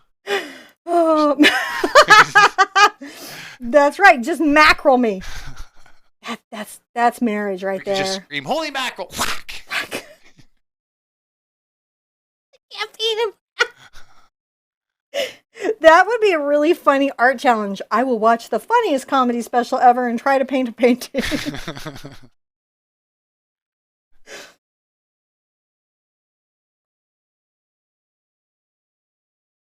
If we're going to invite comedians on, the first one we'll invite on is Lily Tomlin.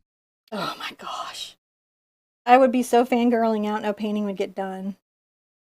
I would be like, I added a little bit of blue and a little bit of white to cool the front here a little bit, just to change some of the...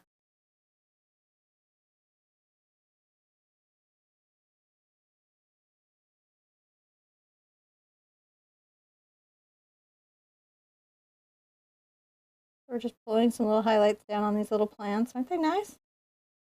Don't you think they're lovely? I like them. You don't like them? I like them. All right, so I'm going to get a yellow green. So there's some green in my yellow, but I'm going to get a ton, so much white. We're going to start at the top. We're going to work down. We're going to be vigilant. We're going to be focused. We're going to be amazing. This is the best stippling bush you're ever going to do. Ready? Ready? Yep. Let's go. Go. I just like immediately want to go, no. I need more paint. You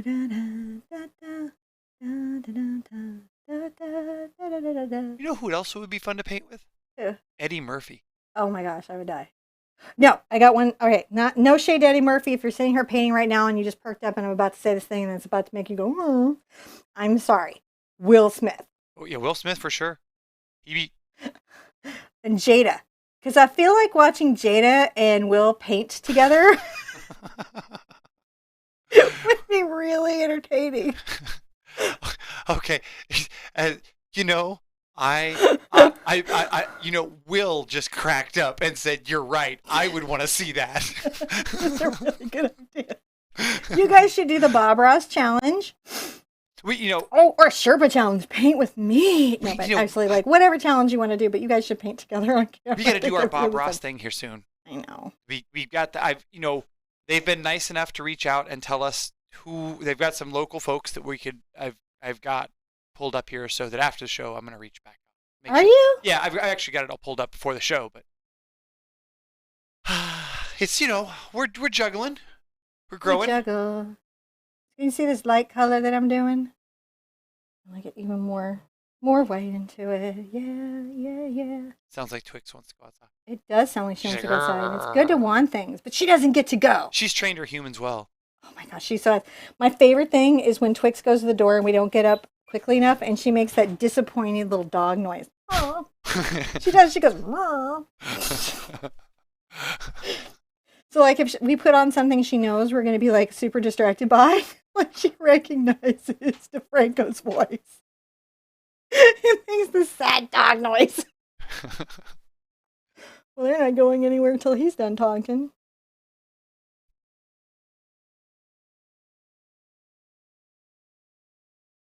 So I'm just doing that little tippy thing. It's not fast, but it's there. And you can see we're just making the highlights to our little plants. What am I picking? I'm picking the forward edges of the plants, and doesn't that look nice? It does. Da, da, da, da. You want to do something awesome now. Get your pink, get your white without any green in it. Come here and pink up just a couple of spots at the front. And come down the front of the fall. A little more white and pink for it all. You know what those are?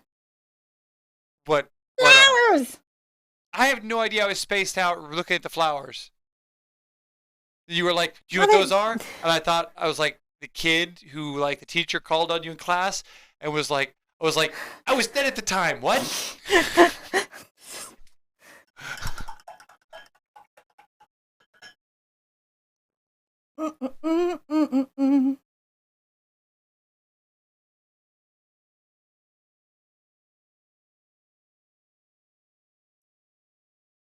The flowers. So this is what? Are those more flowers there? Yeah, it's you're more a little repping- plant. It's just a plant.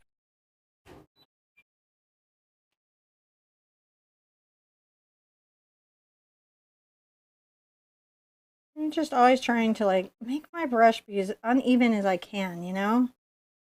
Now, why do you do that? So that it looks more natural, because nature tries to when nature makes a pattern, get the heck away from whatever that is. So if you see a super recognizable stripy pattern, super poisonous, go away. And when things are trying to pretend to be poisonous, they stripe up. So patterns in nature, things are very random. I think there's some fractal patterns. I'm grabbing some just white here so I can do the front of these now. But for the most part, you know, you gotta... Isn't that cool?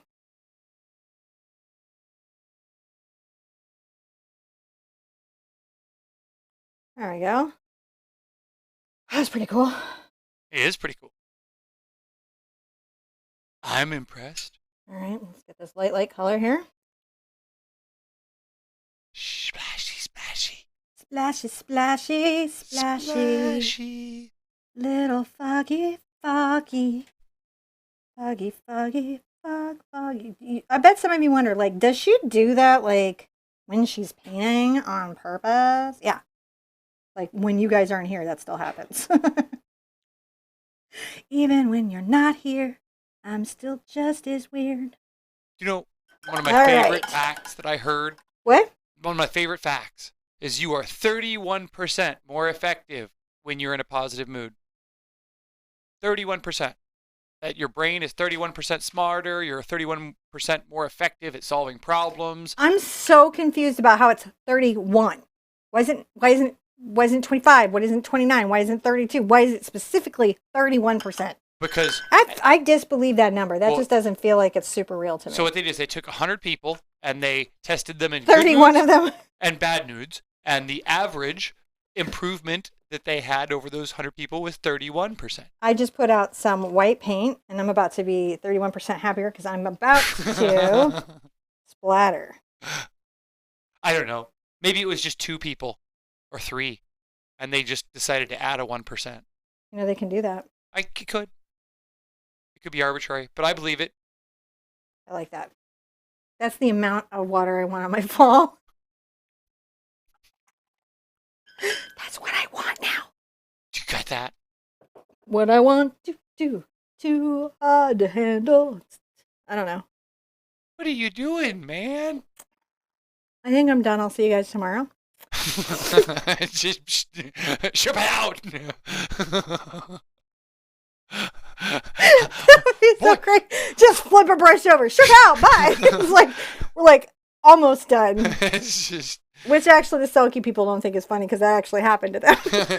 You're like, I'll see you guys in 2 months. You're You're like, not again. You're like middle of the brushstroke. Wait, what's happening? Okay, so I'm gonna load up with some pink because that's what you do. I'm gonna put a little white in it. I'll help it really show up. And we're gonna start with that, and we'll add a little smidge of yellow. No green.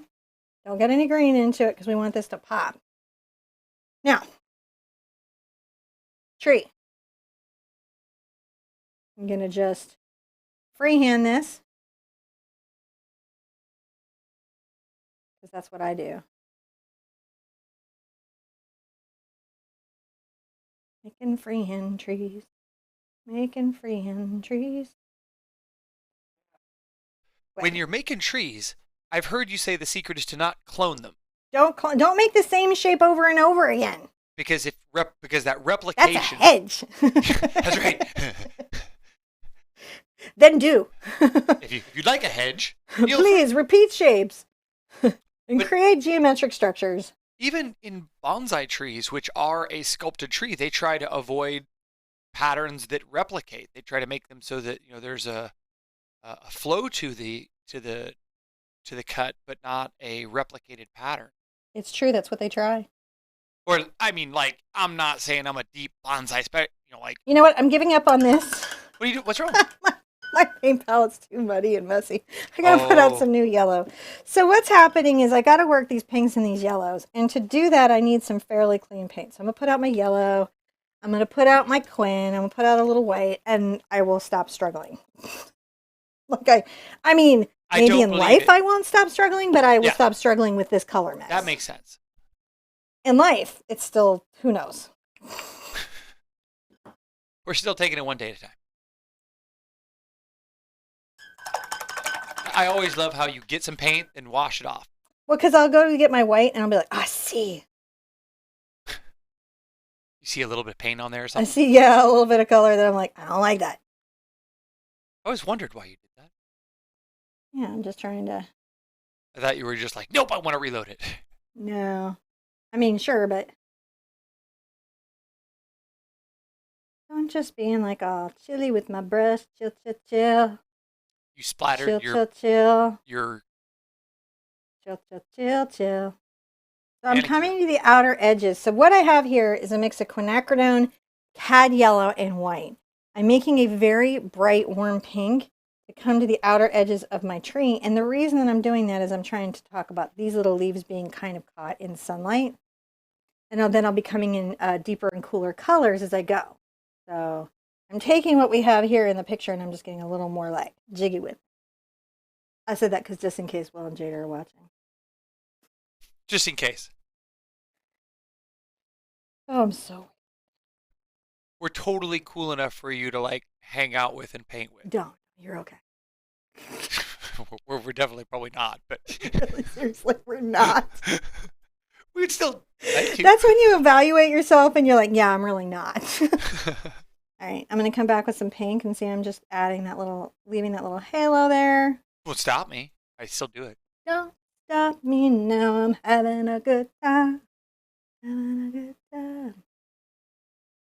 Damn, actually, that would be a perfect song for the show.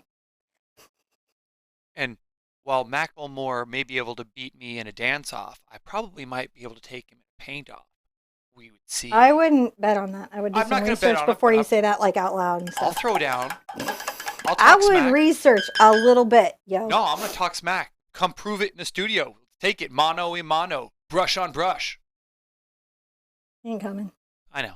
But okay. All right, so I'm going to put some deeper purple here into this tree. So this is the part of the tree that's maybe like closer to us, and the little bush part, little puffy parts are cooler. Okay, there we go. Having a good time.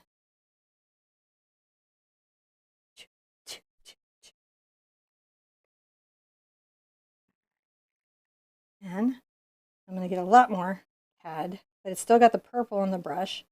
I'll grab some white.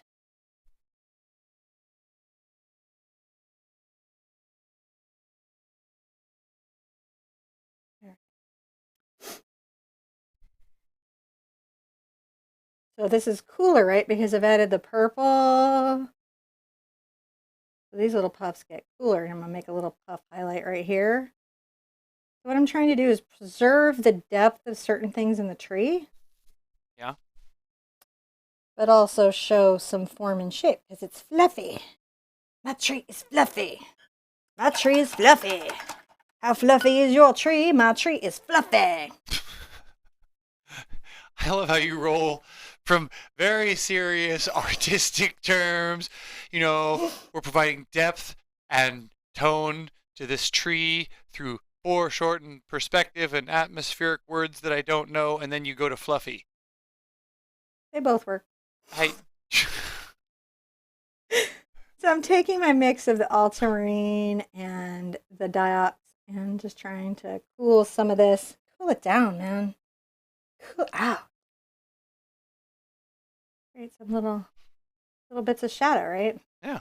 In the tree, in the tree, in the still of the night.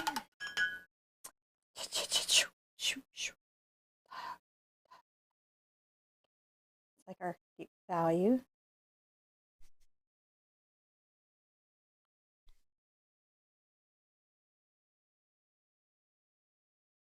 There we go. Rinse it like you've never rinsed it in your life. Rinse like you've never rinsed before. And if you've never rinsed before, well, you're in a lot of trouble because how would you know how to set it? Okay, so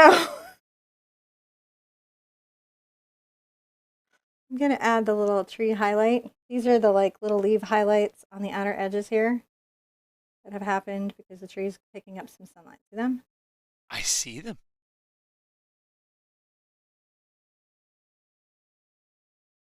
These are little glowing leaves.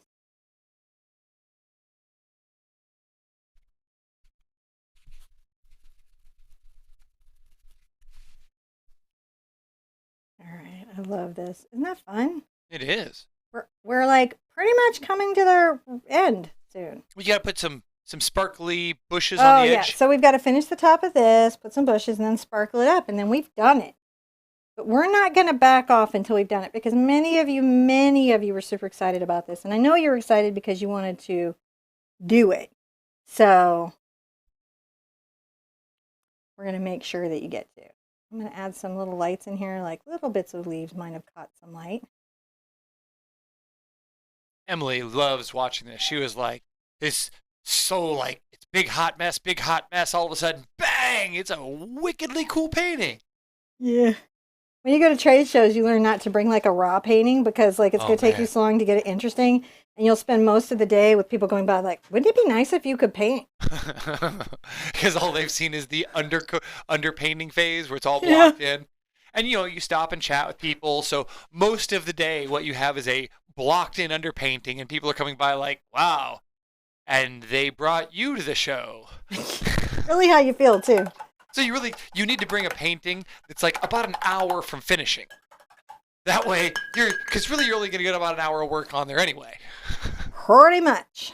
And then we're just lamenting, you guys don't get good stuff. You get it. So my palette's a little bit crazy.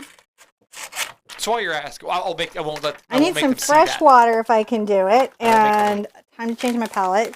Katie would like to know, could you use a stiff bristle brush for the brush and the tree? Yes. That'd be okay? Yep. Yes. So I need to get some fresh water. I'm going to put out some paint.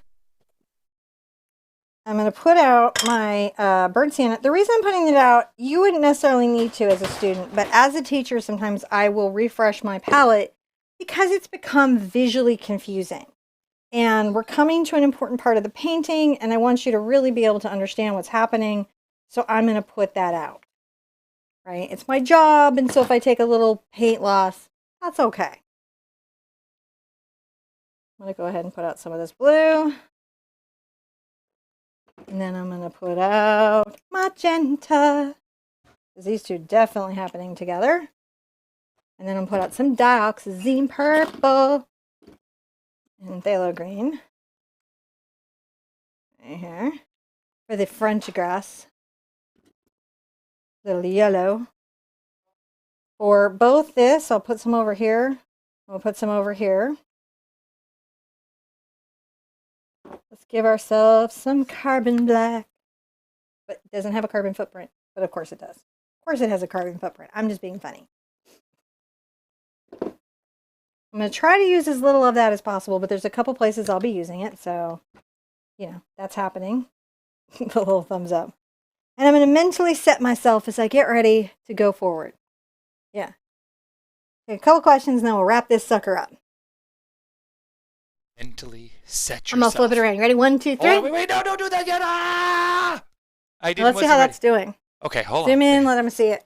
Where are we at right now? I don't know.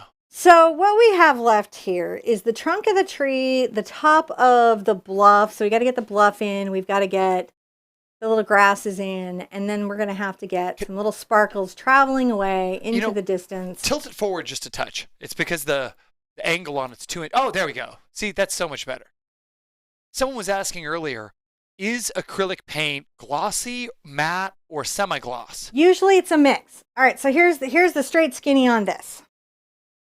Acrylic paint comes in gloss and matte for a basic set of colors. And you'll find like some of them will be glossy and some of them will be black, which is a good reason why a lot of people varnish, because they want to unify the finish of the painting. So on top of being a protection, on top of like, you know, keeping peanut butter fingers off, it gives you either an all gloss finish or an all matte finish or a semi-gloss finish called satin. Sometimes you can buy, Holbein has a spectacular line of all matte paints. They're super matte. And I mean, they are super matte. So if you really love a matte finish, that's a really good thing to go to. You can invest in that, and I think you'll find a really spectacular outcome. Another way that you can control the finish of your paint is using a gel medium. And you can choose to use a gloss or a matte gel medium. That's the difference, is one is gloss and one is matte. And you can mix that into your paint, which will then again control the finish.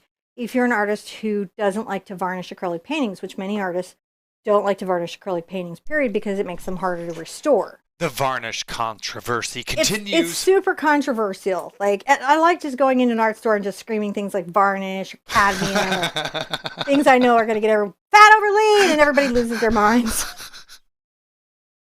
John's been with me. It's the thing I actually do.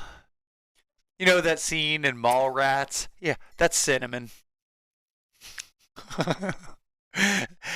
Okay. So, whoop-a-doo. There Good. you are. You notice I'm not nervous about that today because it's good today. Today, the back of my head is good. Is it? Yes. We see the back of your head? There it is. Yeah, it's pretty good. Isn't that cute? Got a little Superman curl. My hair's all full. It's good. Back here. All right. All right. We'll just leave it there for a while. I'm going to take my magenta and my burnt sienna and a little of my yellow. I'm going to get this sort of base beginning color, and I'll get some white. And then to gray it, look, we're going to get a smidge of ultramarine. And then it just does that weird, I swear, it's like saying to somebody, like, this mountain is flesh colored. But that's okay. We don't mind. We still love it. We're going to just come along here. No, it's not. And give ourselves a nice little There bluff. it is. There's that camera. Now, all of a sudden, all of our little bushes and our splatter things are looking so much better. Get a little bit of purple and brown together, and we'll come back here because it's a little bit darker. Coming forward.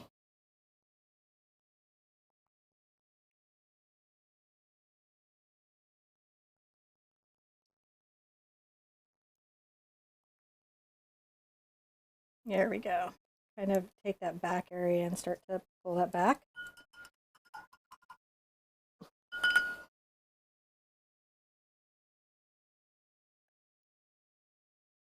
And a little ultramarine into that.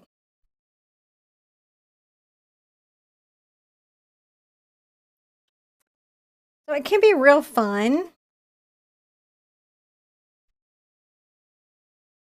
to do these types of weird little crazy edges. And it's sort of a combo of, I start out with this light space and capture maybe some of the overall directions of things. Right? And then you're gonna love what I'm gonna do. I'm gonna do some stuff.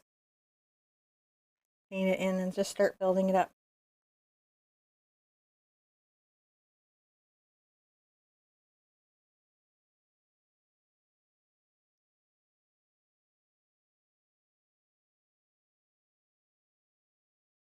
I love it. It's the magenta, the yellow, the burnt sienna, and we alternate between the ultramarine blue and the Dox purple to get these crazy colors.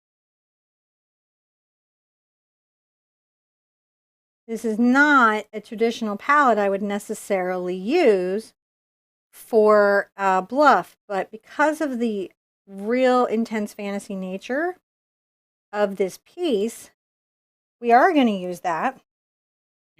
You've clearly not been to Azeroth. This is a bluff on any other day. How could I not have been to Azeroth? You were there constantly. I'm there like a sightseer with you. Well, explain to me whatever it is your monk is up to today. As if it's really happening. Like, he will come interrupt my TV shows to tell me what's going on in Azeroth and how his monk saved a whole bunch of people and how you can't get through a dungeon without this healer. And I was like, oh, yay. Because the DC plot is so riveting, it's going to keep you held. You're not even up for the DC plot. Don't even, like, I'm going to get some yellow and add it to my white. You can't even, like, get me sad about it because, quite frankly, he's not even there. It's not like I'm even coming in during Agents of S.H.I.E.L.D. or something. It's, like during The Flash or... How do you not like The Flash? What is wrong with you? It's Barry Allen. Yeah. So Barry Allen. I'm not saying that there's anything wrong with Barry. I'm saying that, You're going to start some stuff. Listen, so if you read comics, I'm married to him, but I don't necessarily share his views. We're a two-religion house. We like both DC and Marvel. I'm going to add some yellow to the front of some of this, and I'm going to pull that back. I'm just trying to see how I'm kind of warming and blending the top of this little rockscape. Not fun. Fun for me, anyways. I'm going to get water in my brush.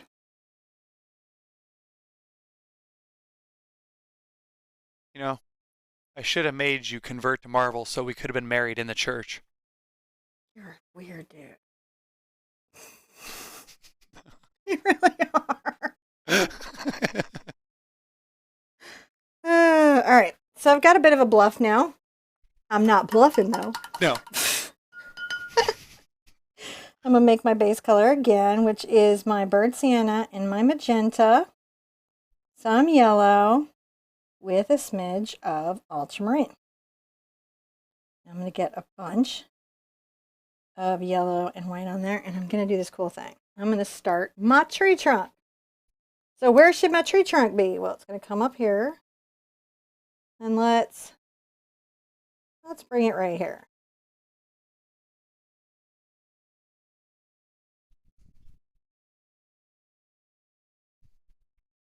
And the reason I'm doing it with this light color is it's going to allow me to create highlights on parts of my trees that I would want highlights on parts of my trees. And then when I come in with my dark colors, it'll be really good. I'm just branching out. Just putting some branches on that tree. And it's just going to sit there for a second like a flesh-colored flesh tree. For a second. It's a magical peach tree. It's a magical peach tree. Magical peaches. Peaches for me. I'm adding some ultramarine to my brown. Okay, if you get a little purple into it.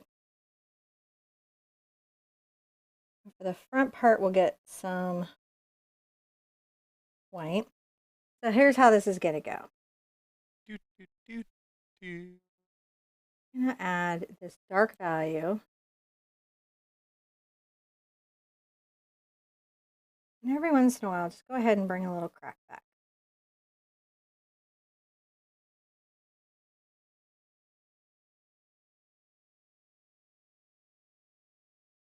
How we're doing?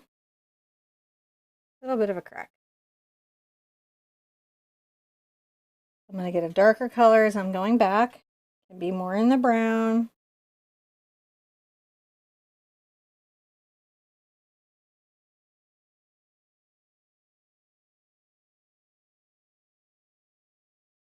Little water.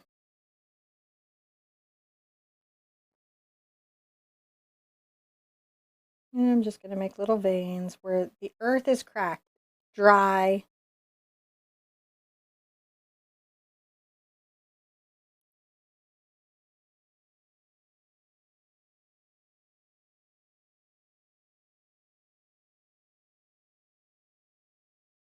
There we go.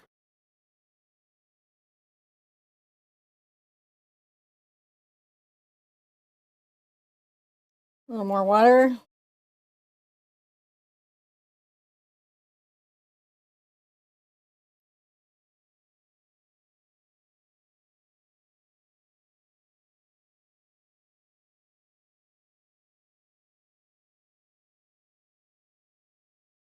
Okay. So what I have here is this nice little wonderful shadow to work from. So you see I've got the surface of my rock and then I've got my nice shadow. So now what I can do is I can take this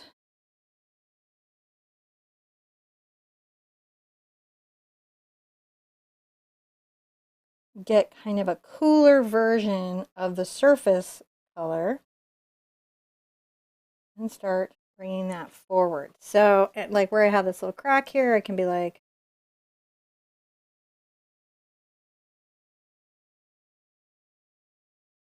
I'll get in here and make more of this actually. So burnt sienna, magenta, little yellow, and white.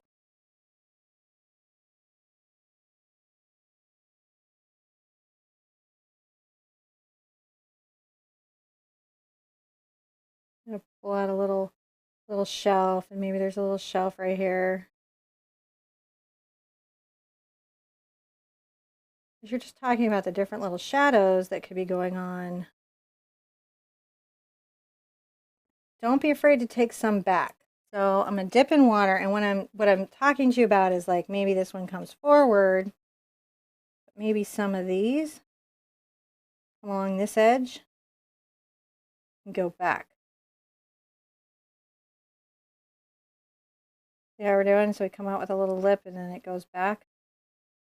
So that gives that some shape.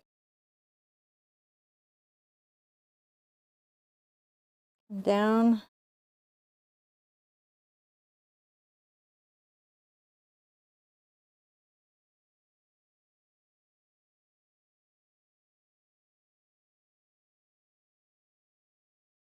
I'm going to get a little more yellow, a lot more white.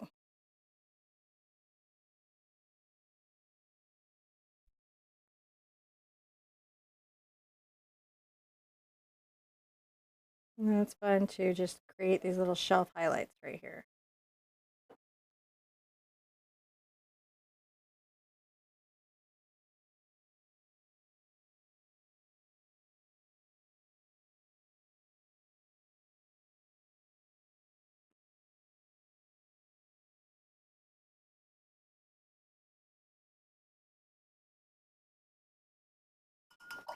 So you can see how we're starting to get that little lip going. Now I'm going to take a little bit of my purple, maybe some of my black. I want to make some deep crevices here.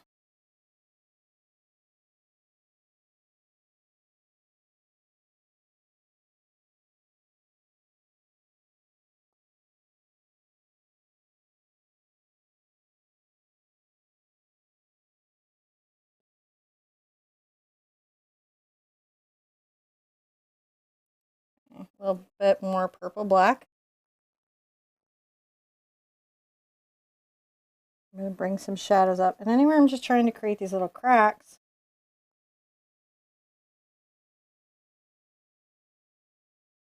In the front here. Now, back into my brown with my pink. And what you do have here, and I don't really have necessarily a ton of space to do this, but I'm still going to do it somewhat, is another weird little ledge. So I'm going to bring a little brown area down and take that down. A little more white into that so we can see it.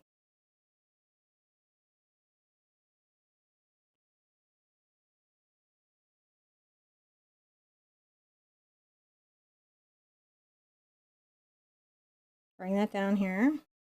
This is another little ledge that we've got.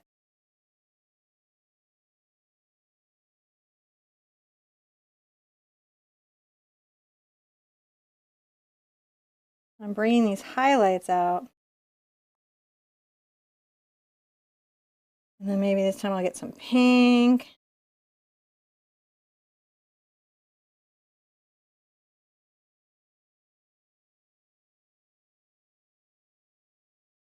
Bring that back. Maybe this one could have one like kind of coming there. Back into the brown pink area. And I think for sure we can probably get one, at least one of the steps that I have in the painting in the space. Maybe a second step. Well, I've got this wonderful color I can even start to talk about.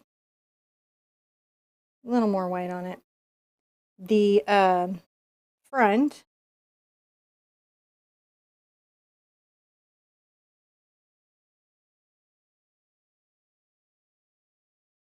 Bring in a little highlight here.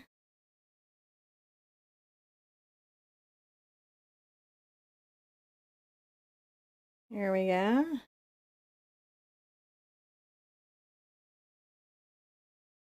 And we'll bring some right here at the front of that wonderful little space. And we've still got to, get a shelf in there, which we are going to do. And here, I'll grab some green and some brown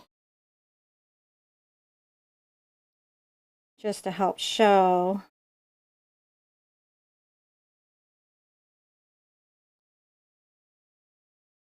There is like this really cool little grass shelf happening right through here. Green and brown, covering that up. So it's narrow here and it's following along. That tapers back. And again,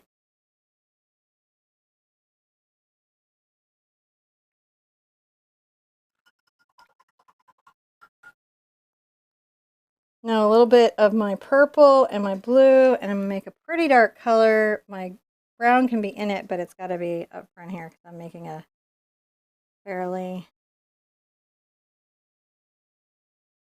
dark shadow. And I might actually bring this mountain down now that I'm looking at it. I just feel like I need some more room on it. I grabbed some black. I'm just trying to deepen this space up here. Now we're done where the grass is going to go. So hopefully we're not throwing you off too much. We're going to put some shadows at these shelves. Let's add some shadows to these forward spaces.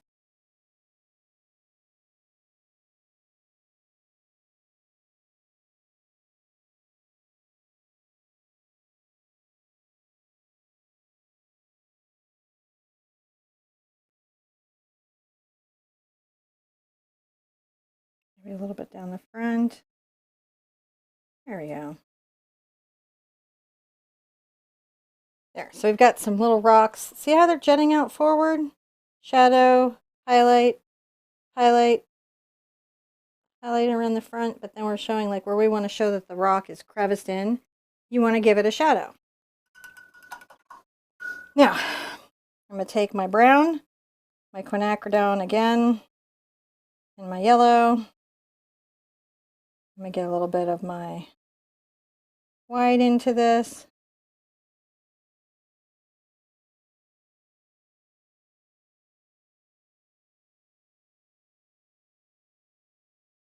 Give a nice little highlight to the front of some of this. Now we've got that. And maybe a little bit of a highlight.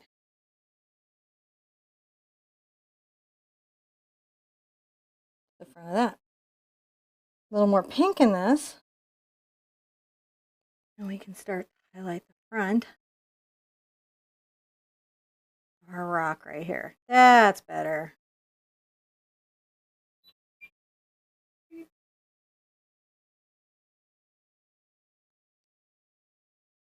So we've got the shadow under there, we've got all that, but now we've got the space for the green grass. And guess what we get to do now? Charcoal. Trunk. I'm going to take my black. Trunk? And my Not blue. sparkles? Not yet sparkles. But I want sparkles. Black and blue. All right. And we're going to really thin this. So I'm going to dip my brush in water and I'm going to smear this around. And I'm going to come here. All right.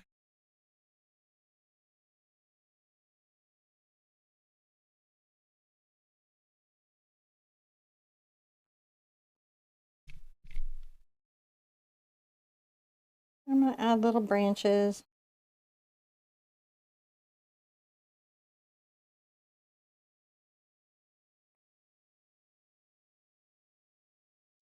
I'm going to add a little shadow out here.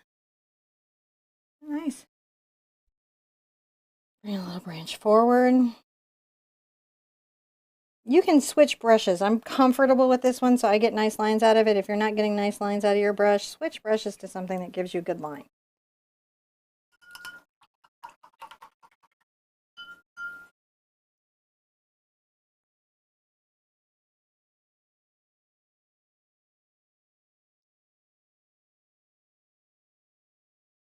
There we go. Nice little bits. And I can always like trim it back if I want to. So if I want to take a little bit of my magenta and my purple together and some white, I can always come in and make sure that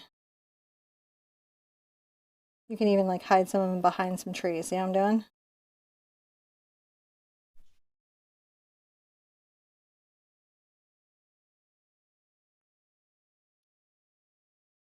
You're never far enough into a painting that you can't fix something you don't like or adjust something that you think isn't working as well as it could.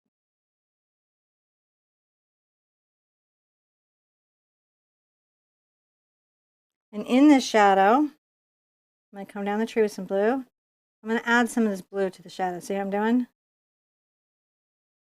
So there's a shadow under the tree, which I think is really necessary, and it was one of the things that I felt that we needed in that piece. I'm going to come here and I'm going to get my green. My green. A little bit of burnt sienna, a little bit of yellow. And I'm going to start doing some grass. So one of the things what I would say, and I say this all the time on your grass, right, is make sure that your brush direction is changing up, man. Oh, where'd you go there? I'm just working this whole area. Ah. So right now I'm just getting the shape, the feeling of the grass. I'm just taking my burnt sienna and my stuff and I'm getting maybe some of these come down over the edge. See, I'm curling these over the edge.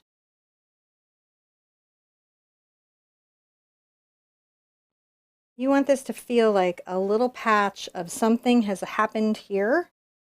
And you want another little one right here.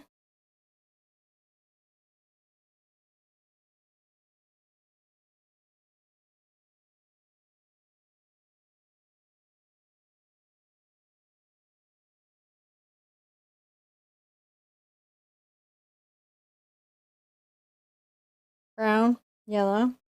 Where's the back? It's like there's some highlights on it, but it's not going to be as bright or light as the front.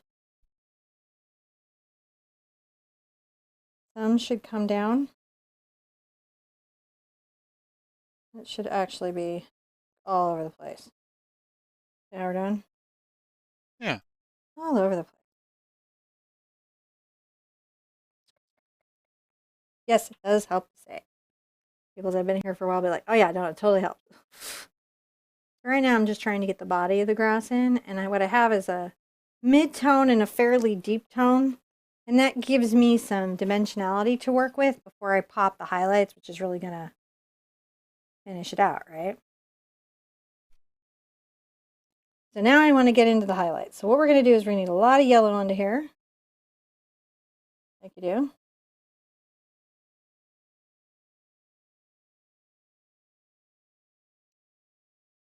Little burnt sienna.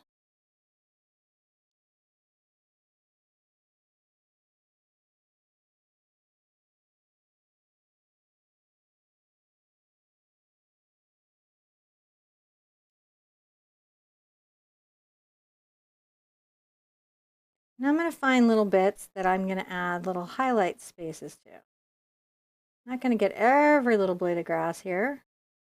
I'm going to work it around. Work it around. Man, it's like on the last downhill stretch to finish the painting. Come on, you can do it. No, we can't. Walk away now. You can get those little tiny shrubbery in. Add the sparkle. Well, where'd you go? Not you. Strip out! No. Don't do it. Sherpa's back. Getting some more yellow, some more white into my mix. Don't do that. Sherpa leaving the scene. Sherpa not leaving the scene. I'm gonna plug you back in. Oh, with the tether? Don't give me the tether. Not the tether, John. Tether you down. You're gonna. That's some Handmaid's Tale stuff right there. Let's not. Let's not do it. Yeah, no. I'm just creating little patches, see? Little clumps. Spend some time. Remember, you guys spend a lot more time on yours in general than I might spend on mine. And you're supposed to. Right? You're supposed to, put a lot of investment into yours and be really excited about it and, really paint out every blade of grass.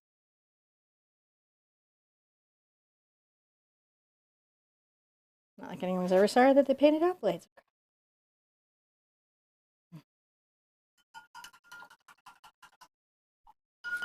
Now, what's the best part? Sparkles? Flowers. I was close. Yeah, well, yeah. They could be interchanged, sparkles and flowers.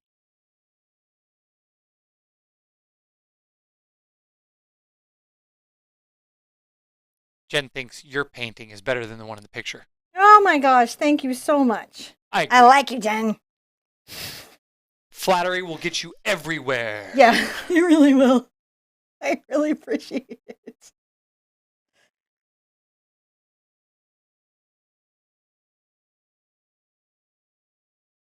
I'm coming back into the dark area. Now I'm going to get into my purple with this because there's some purple in there.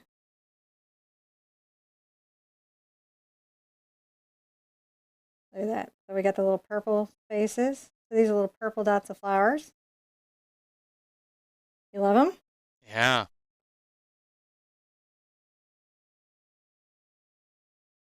Little cluster there. Here's a little bit of thing that they did, and I think it was super smart. Some of my white come along the front of this. And add some of these really crazy, little highlights to it. As if water has reflected back up into this. That's actually what it's trying to say that it did. Even coming out of this bit of a really bright reflection.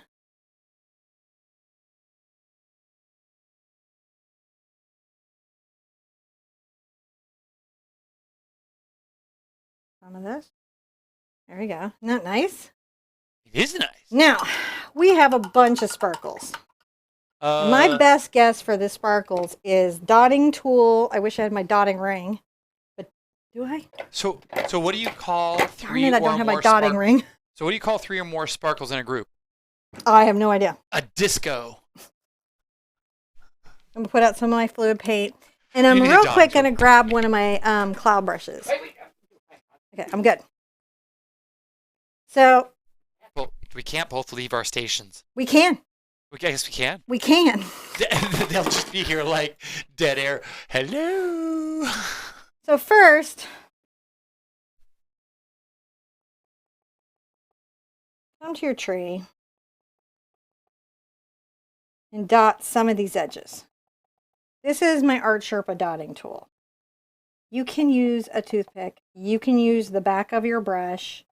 You can use another dotting tool.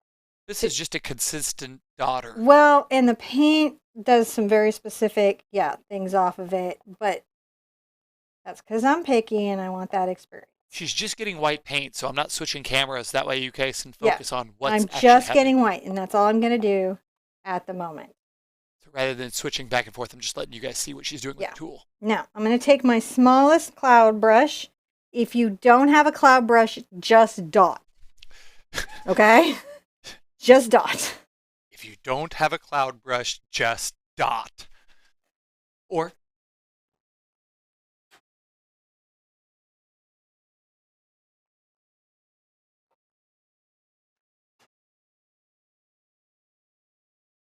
And we're going to see if I can get this wonderful effect.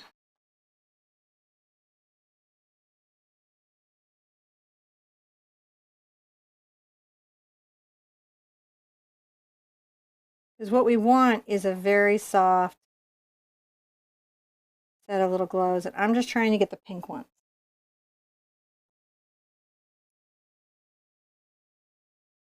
Not everyone, just some of them. Some of these will just be dots, and I will probably do some in yellow.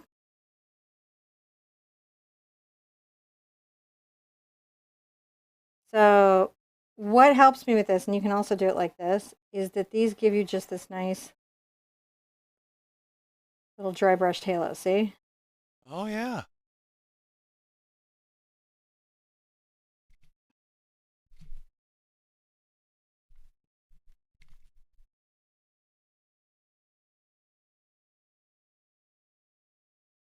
I'll work up here and then I'll work down. I'm just placing a few of these here and there.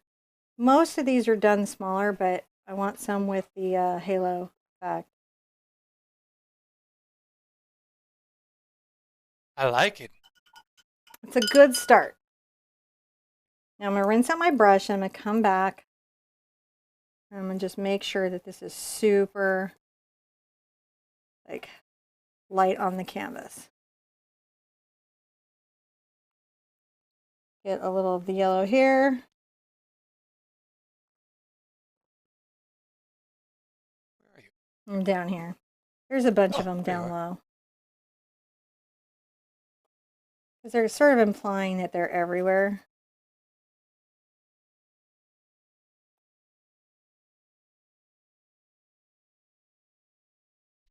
Add a little white to it.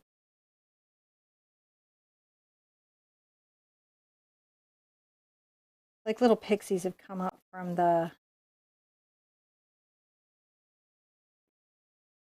I'm going to be working around here, guys. Just getting these little glows going. Get your glow on. Glows are kind of always a challenging thing in art because we like them.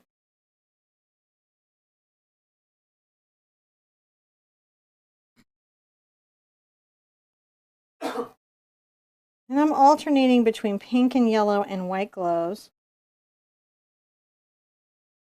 I'm just trying to give myself a nice little number of them. Cluster some there. So we're really showing just some different little, see there, the little glow spots. Mm-hmm.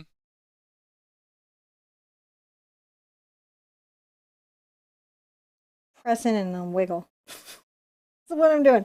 You're like, what are you doing? Pressing in and wiggling. The press and wiggle. Mm-hmm. Once I have that,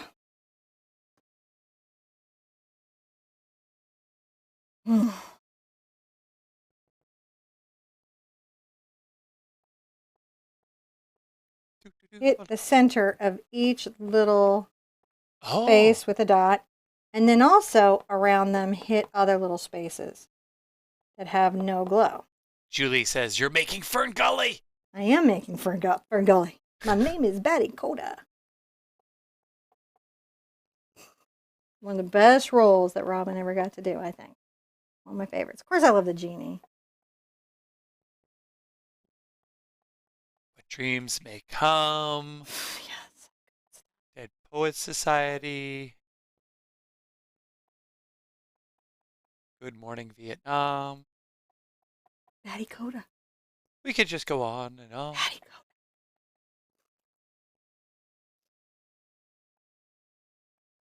I don't even think he had a script for that. I think he just did what he felt like doing, too. I think he was just like, they were just like, look, you do you. You just go be funny, and we're going to animate it. I think that's actually a lot of Now I'm going to take one right here, and I'm going to do a very detailed one right there. So I'm going to let that dry for a second.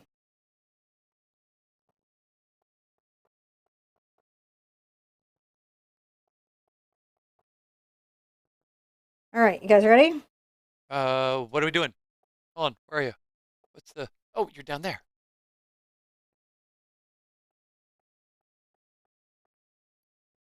Messing with me.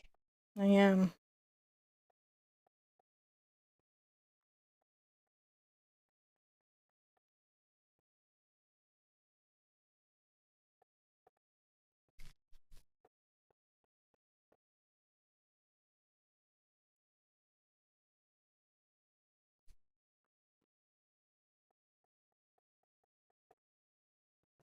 And I'm going to switch to the small side. I'm using the large side of my ball. I'm going to switch over to the small side. I want smaller dots. I have a lot to say. Only small dots can say.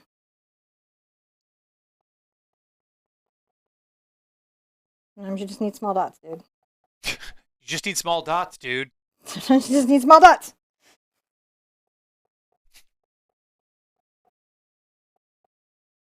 So we pretty much have a lot of these little pixies and these lights everywhere, right? Yeah, it is as awesome as you think. And It does look pretty awesome. now, right here, right in this space, I need to do something. What are I'm you going gonna to dry it so I can do the next part. So give me Okay. just 2 seconds and then I'm going to make myself a nice glow star. This button. Ah, there we go. So while she's doing it, I'm gonna say thank you guys for coming out and hanging out. Love seeing you guys. It's really special to come together and be able to do this kind of painting stuff with all of you folks. It's one of my great privileges to be able to do this with you guys. So thank you so much for coming and hanging out. Do check out the description down below, link to our website where you can find all the cool stuff we do, the calendar for all the new stuff that's coming up, traceables, and generally more Sherpatastic stuff coming on our website very, very soon. So go check it out, find out information there. Don't forget to leave comments on our website. You can upload pictures now. You can do all that kind of stuff. I love seeing all your guys' work. Of course, you can put it on Facebook. But one of the biggest things that Cinnamon and I love to do is to see your What are we doing? paintings. Love seeing your paintings. Love it. What? We love seeing their paintings. Oh, yeah, I do. All right. So I have here a number 3/0. You could use a number 1 detail round. You just want to fine detail. Yeah. I'm going to get into my fluid paint. And I'm going to put my glasses on even though they're splattered all to, you know what. You've been splattered. Look at these things. All right. I'm going to make the reflection. Oh, those are those diffraction lines. Or pixie glows, as in this case. What you doing? Where'd you go? Where are you at? I'm fixing a boo-boo. Oh, there was a boo-boo there that you just... But now it's a little cluster of fairies. So. It's a cluster of sparkles. Sparkles. So what that is if you have dried paint on your hand and then you rest it on a newly dried painting, like a transfer, it's going to go from your hand to the painting and it will be very difficult to remove. So you either have to paint over it. It's not like when you make a wet boo-boo.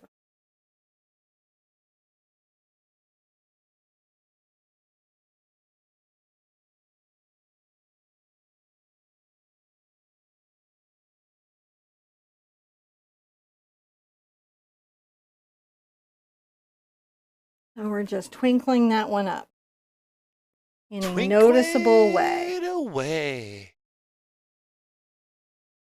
And that's what I want. Is that it? That's a twinkle?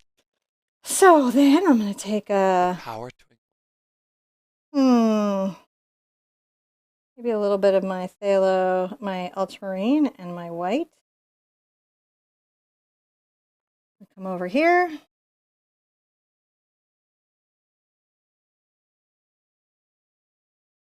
And sign the painting.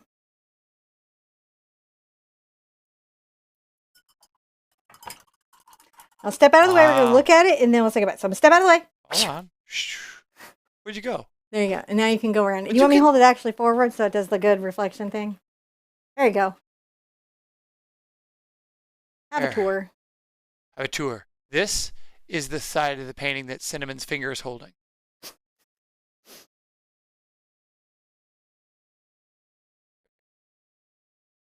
So we get it over center. Come on. There we go. All right, camera, follow me. Let's go down. Oh, there we go. See, that turned out. We'll go back up a little slower. Oh, see, that turned out really nice. I really like that tree. Yeah, I'm pretty pleased with the tree too. The way that the little spray turned out and the little dots. It really did. Yeah. It turned out nice. It just really is exactly what the thumbnail said. Yeah. That's pretty cool there, Sherpa. All right, there you guys go. Okay. That Hopefully, at the end of this painting, I know many of you watch it. If you're somebody that timestamps like the colors of the brushes, definitely send me that information. That was so exciting to find out people do that. Okay, well, person does that. This is a lot of fun. This is a lot of fun. Thank you, guys. I'm very, I'll just stand on the way. I'm very appreciative of your time. I know these 3 hoop projects are a little bit bigger, but these are the kinds of things that are going to get you to that level where you can start really, really exploring your art. Because once you get those techniques, once you get those skills, there's literally no limits to the places that you can take your creativity, and you're never going to regret learning an art skill. It will always come in useful. Be good to yourself. Be good to each other. And I want to see you at the easel really soon, especially tomorrow because it's one hoot. Okay, bye-bye.